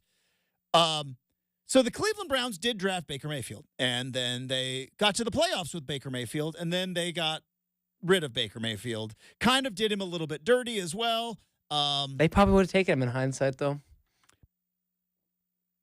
The New York Giants took Saquon Barkley. Now, was Eli still? He wasn't still playing. Who was the Giants quarterback back in 2018? Still Eli. Still Eli. Yeah. Okay. But if you're the New York Giants, boy, looking back. Yeah, that would have helped. Now they took Saquon Barkley, and now, he plays for the Eagles now. It's true. I would say, all in all, good pick. He was Rookie of the Year in 2018. So he was Rookie of the Year. Good pick. But if you're the Giants looking back, Would you like? Boy, it would be nice to have Josh Allen Yeah. waiting in the wings. Yep, with Daniel Jones in tow, absolutely. Next pick, Sam Darnold, Jets. Think it's safe to say, rather have Josh Allen. Cleveland Browns mentioned they had Baker Mayfield. They also had the number 4 pick in that draft from Houston. Maybe Cleveland should have done what the Minnesota Timberwolves did and be like, let's just take 2 quarterbacks, see which one works, man. We'll take Baker and we'll take Josh. Just like one of them I work. know we joked about it. I said the Bears should have done that. Yeah. I mean, The Bears should have taken Caleb Williams 1 and then done like Michael Penix at like 7 or wherever he was. That's not as crazy as the Falcons taking him when you sign Kirk Cousins to a multi-$100 million deal. But anyway, please continue. But the Jets have, obviously they got Aaron Rodgers now, but have not had a quarterback. They missed on Sam Darnold. Then of course, there's the Broncos with Bradley Chubb, and then the Indianapolis Colts. Now, Indianapolis Colts took guard Quentin Nelson. That dude's a dude. He might be one of the best guards to ever play. Now, when did what's his name? Andrew Luck. When did Andrew Luck retire? Look. I feel like it's tough to 2018. Yeah, so this was the year. Boy, now Colts fans Yeah. could have drafted Josh Allen, but they thought they had Andrew Luck only to have him retire months later. Yeah, after the 2018 They season. drafted a guard to protect him. Did. And boy, I still can't believe he retired at 29. It is the most unbelievable. There has never been a player with that much talent and that much potential who just got abused, respectfully, by his lack of an offensive line for his first couple years. But I mean, Justin, I've seen Matt, I've seen a lot of, we've talked about, great college football players we've seen with our own eyes, right? And I'm not saying that Andrew Luck is like more skilled than Reggie Bush, who I've seen with these own 2 peepers. Yeah. But Justin, I watched Andrew Luck play. That dude at quarter, like in college and in the NFL, he was really good too. Hello, they were in the Deflategate game. And I think he was like a second-year quarterback.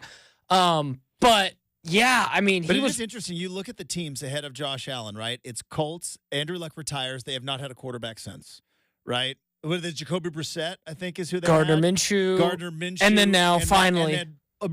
Sat like old Matt Ryan. And now Matt finally. Ryan, couldn't move. So you had the Colts. You had the Broncos, who from that moment on, I do not believe have had a quarterback. They had Russ but then obviously that turned out to be kind of a debacle, and Drew Lock and so Cleveland Browns, we know about them, and the Jets and the Giants. Now again, Eli would ultimately retire, and Saquon Barkley, that's a good pick. He was Rookie of the Year. You didn't know how much longer Eli was going to be able to play. I think the Jets would have liked to take him. Yeah, think? I think 3. Like, you think? Say what you will. Instead of taking Sam Darnold? Yeah, say what you will, John Elway. You might have thought that. In this redraft, he ain't falling to you at 5. Also, looking back, Indy had that number 3 pick traded back. To 6, and I think got something from the Jets because they knew, like, well, we don't need to draft a quarterback. Oh, our guy's going to retire. Yeah, that's like about 4 months. Crazy. All right, coming up next, we're going to talk to our good friend Devon Pouncey. Joins the show, talk some Team USA basketball. But before we get to that, we want to let you know about Ticket Tuesday. That's right. Let's keep the winning streak alive. That's today. Exclusive tickets to the Hillsborough Hops all season long. Listen to Rip City Drive each and every Tuesday afternoon. Like I mentioned, later today for your chance to win Hops tickets. And you can also get your Hops tickets at hillsboroughhops.com. Pounce joins us next, 620 Rip City Radio.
All right, coming up in about 20 or so minutes, we have got the RCM mailbag. Also, Team USA will face off tomorrow against South Sudan. It has become an interesting little subplot with Team USA because obviously mentioned it. In the Olympics, I feel like things that America cares the most about: track, swimming, gymnastics, and basketball. Men's and women's basketball, swimming, track, and gymnastics are the things that we care the most about. If we win in other sports, that's great, but nobody really gets disappointed if we were to lose. Like I was watching men's volleyball. We beat Germany.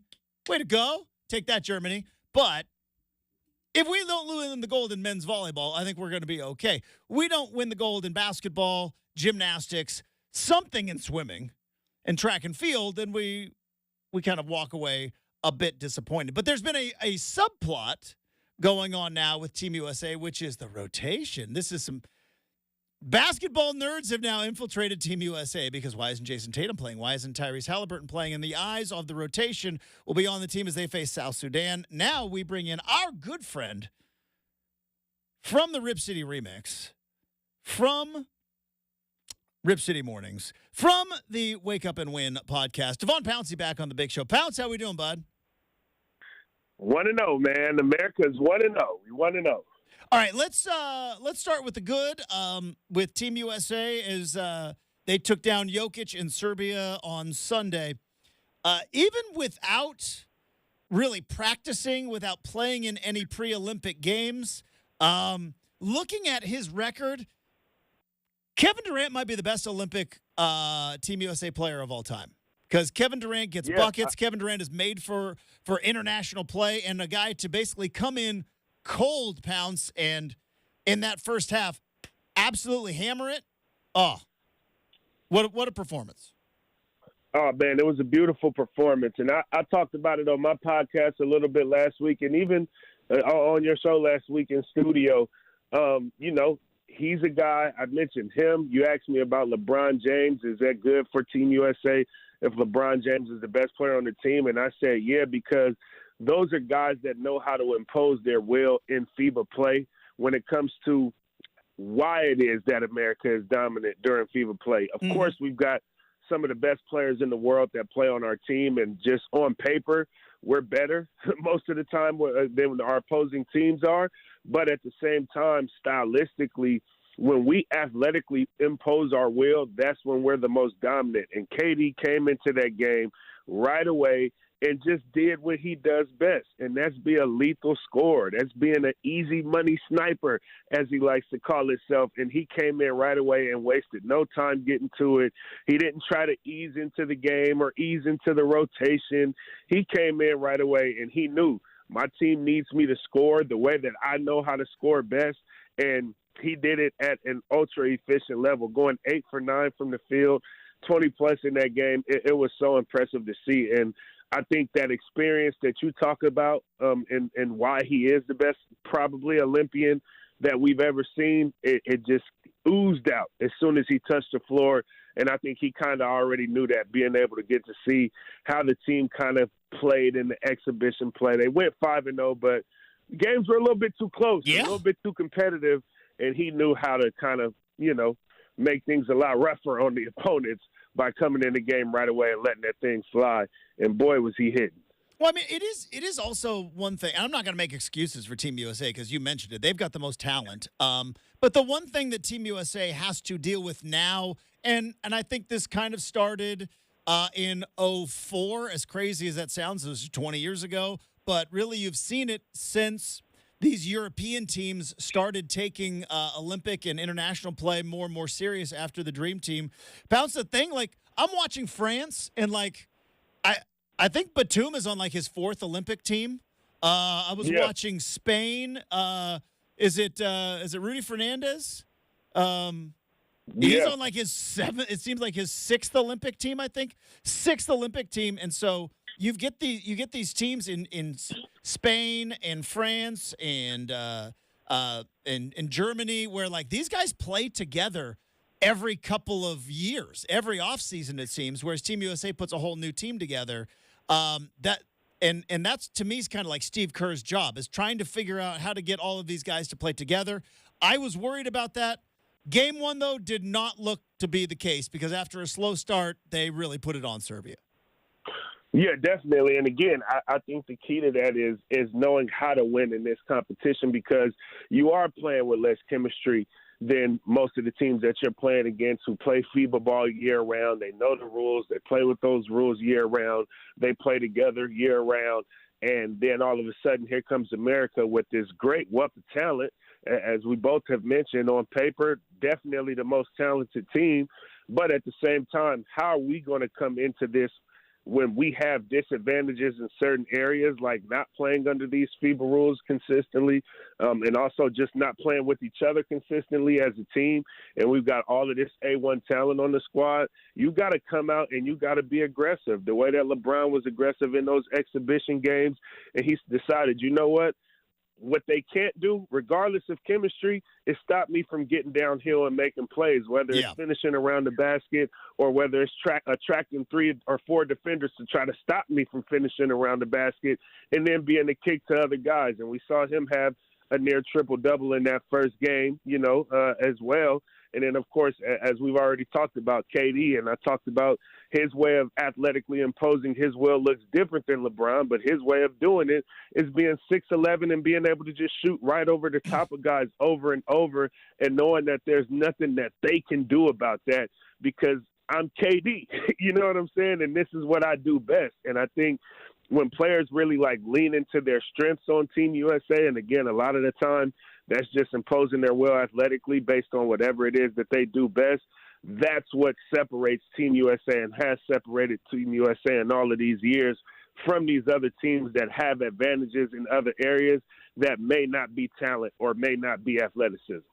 Devon Pouncey, friend of the program, basketball analyst for the Rip City Remix, also host of the Wake Up and Win podcast, joining us here on 620 Rip City Radio. The other story that came out was Jason Tatum sitting on the bench with Tyrese Halliburton. Halliburton, I guess, is one thing, but Jason Tatum's the highest paid player in the NBA right now. Jason Tatum is coming off of an NBA Finals run. I know Steve Kerr kind of said a couple of things. One, he informed Tatum before the game and Halliburton that they weren't in the rotation that day. And that, two, he said he felt like an idiot, but that, you kind of even hinted at it, where the rules of FIBA are just different enough to where you can't really make those NBA comps, because you look at the team, you go how on earth is Jason Tatum not playing? It's well, they don't have defensive 3 seconds. We can put a big guy right in the middle of the key. We're playing against Jokic right now. We don't need guards. We need big men. Says he's going to play tomorrow, but how much is this going to be a thing? Do you think Tatum and Halliburton are okay with it? They're just hey, doing what we need to do for the team, or is this going to be maybe a thing? I think the overreaction is coming from we the people. Yes, and not that's what we do, Pounce. We overreact. Exactly. I feel like we missed the WNBA right now. We need them to get back from break because we need more storylines, because we're reacting to Jason Tatum not playing. And, of course, I get it, but you're going to deal with that with just about any player on this team. We've already talked about the wealth of talent that this team has.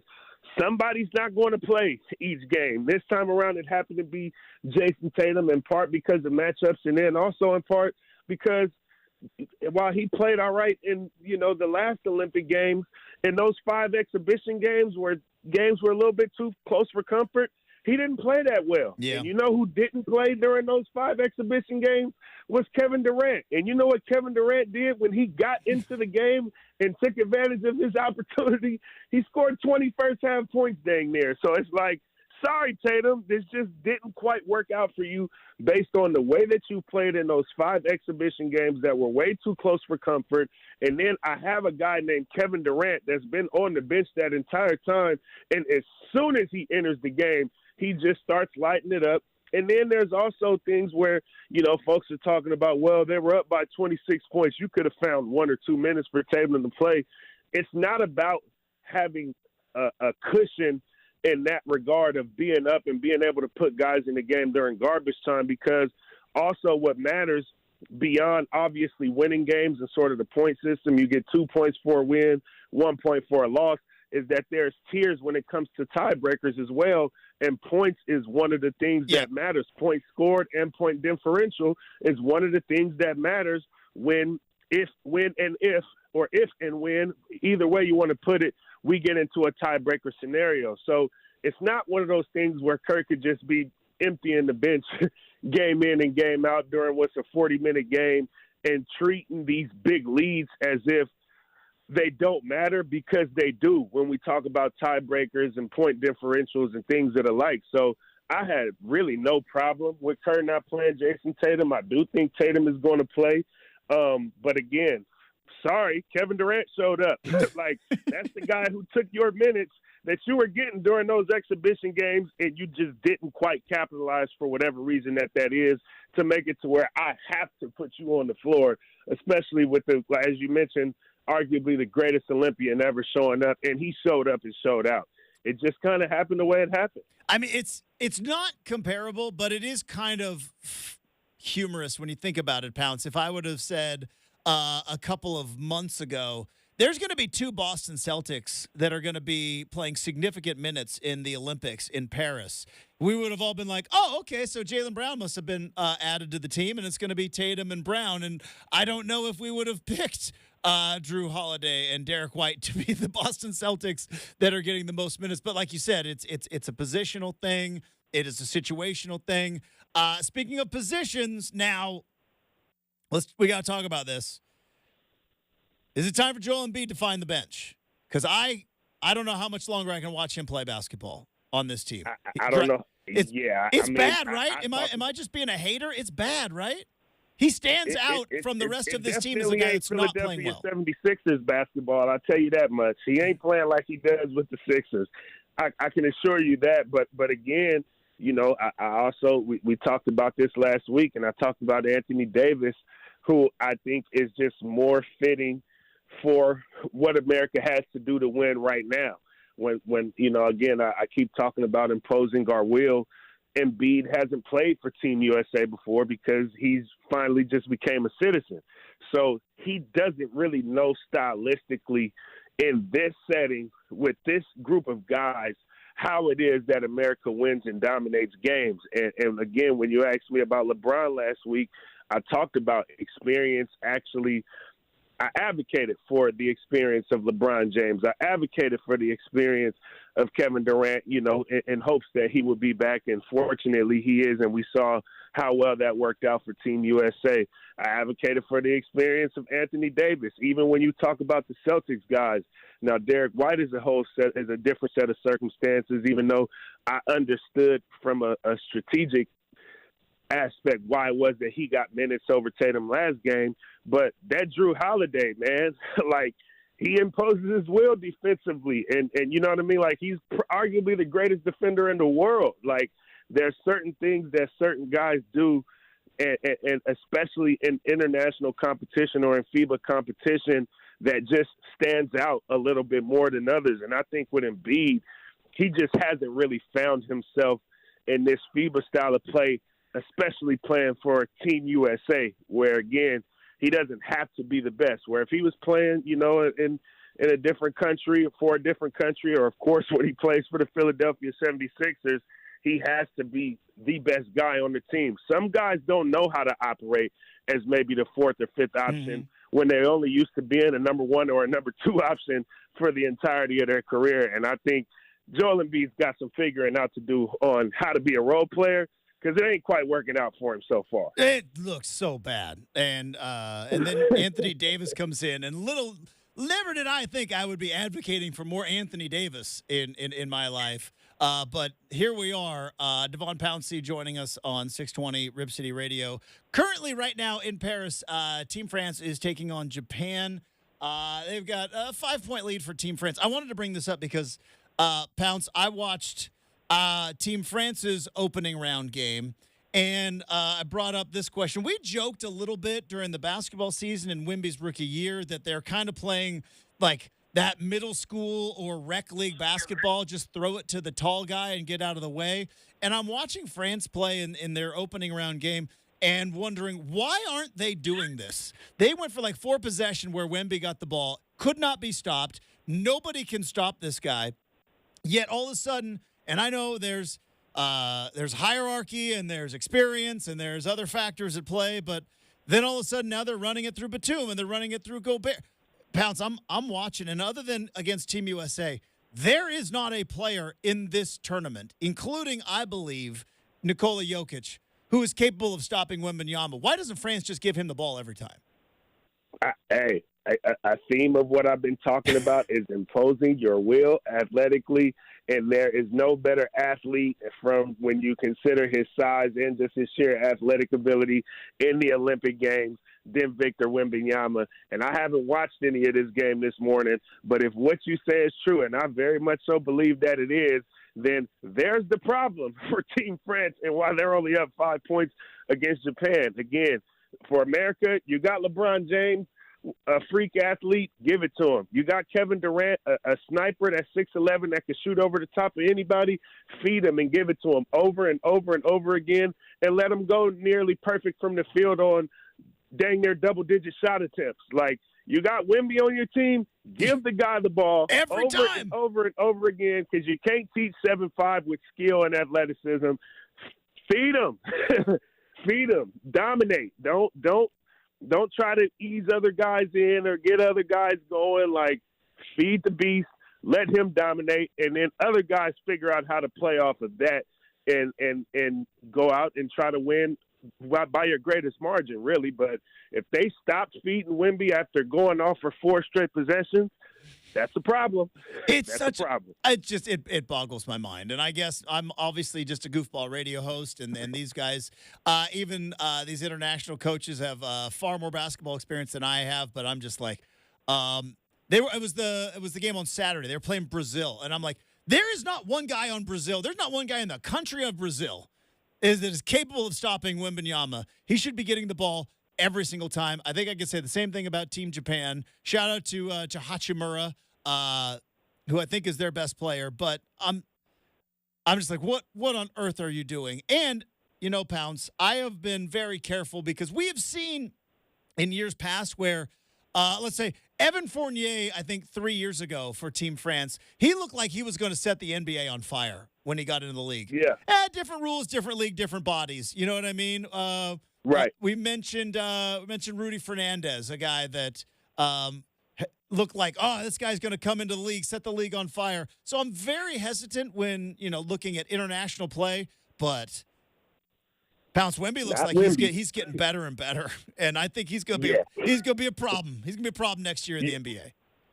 Next year and all the years to come until he decides to no longer play basketball again, he's going to be a force to be reckoned with, for sure. NBA, FIBA, you name it. That guy's a problem. If I said this, and this is obvious, I went Hot Take Jake, one of your favorite nicknames for me. That's right. But I went Hot Take Jake yesterday on the show.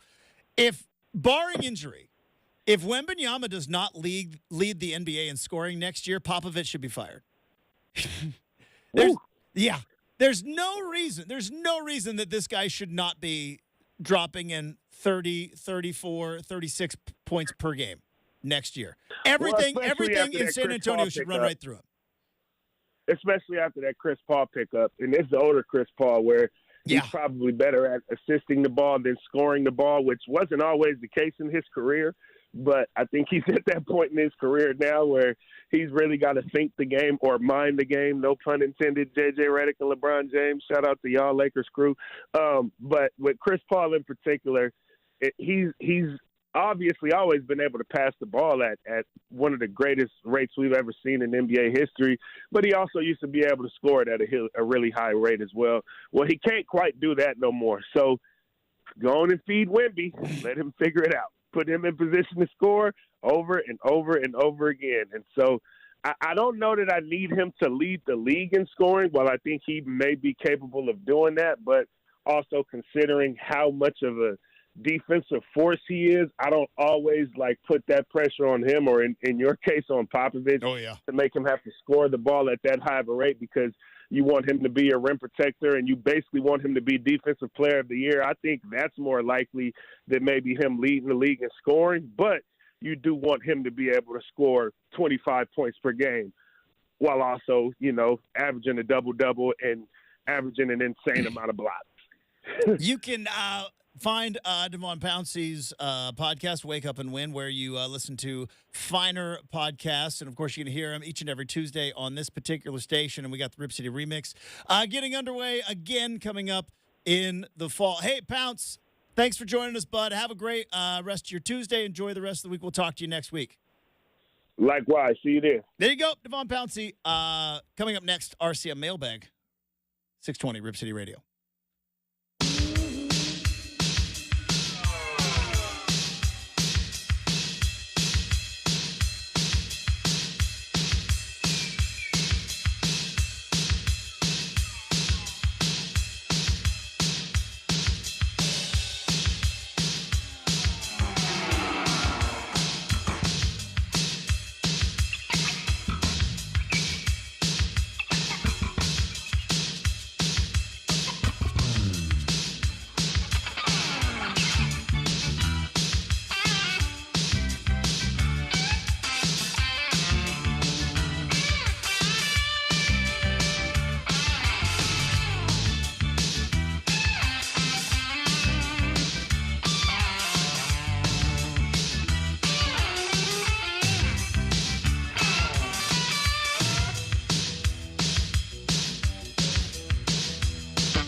All right, let's do it. Let's wrap up the big show. Get you ready to attack your Tuesday.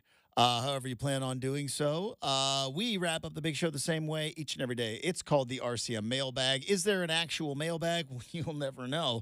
But it's random questions, any subject, any topic. Nothing is off limits, and I repeat, will not duck the tough questions. Here we go. Brenden, let's fire it up.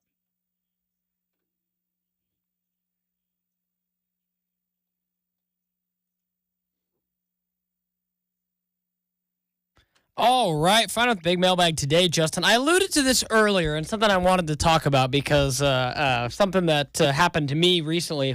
Fun thing, but I was playing a game with some friends recently, and we can kind of get into the nitty gritty of what it is. But on the surface, the loser of said game has to chug said beverage that is warm. So I'm asking you, what do you think would be the worst warm beverage to drink? In this particular example, I was tasked with drinking a Michelob Ultra Warm. There you go. And drinking a, what was it? A Simply Hard Limeade.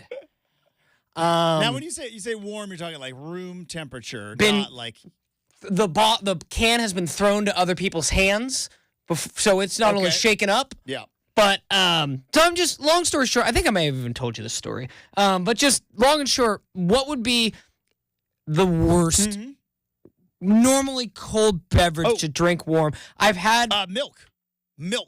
Okay, that comes in a normal bottle. 100% milk. Milk comes in a normal bottle.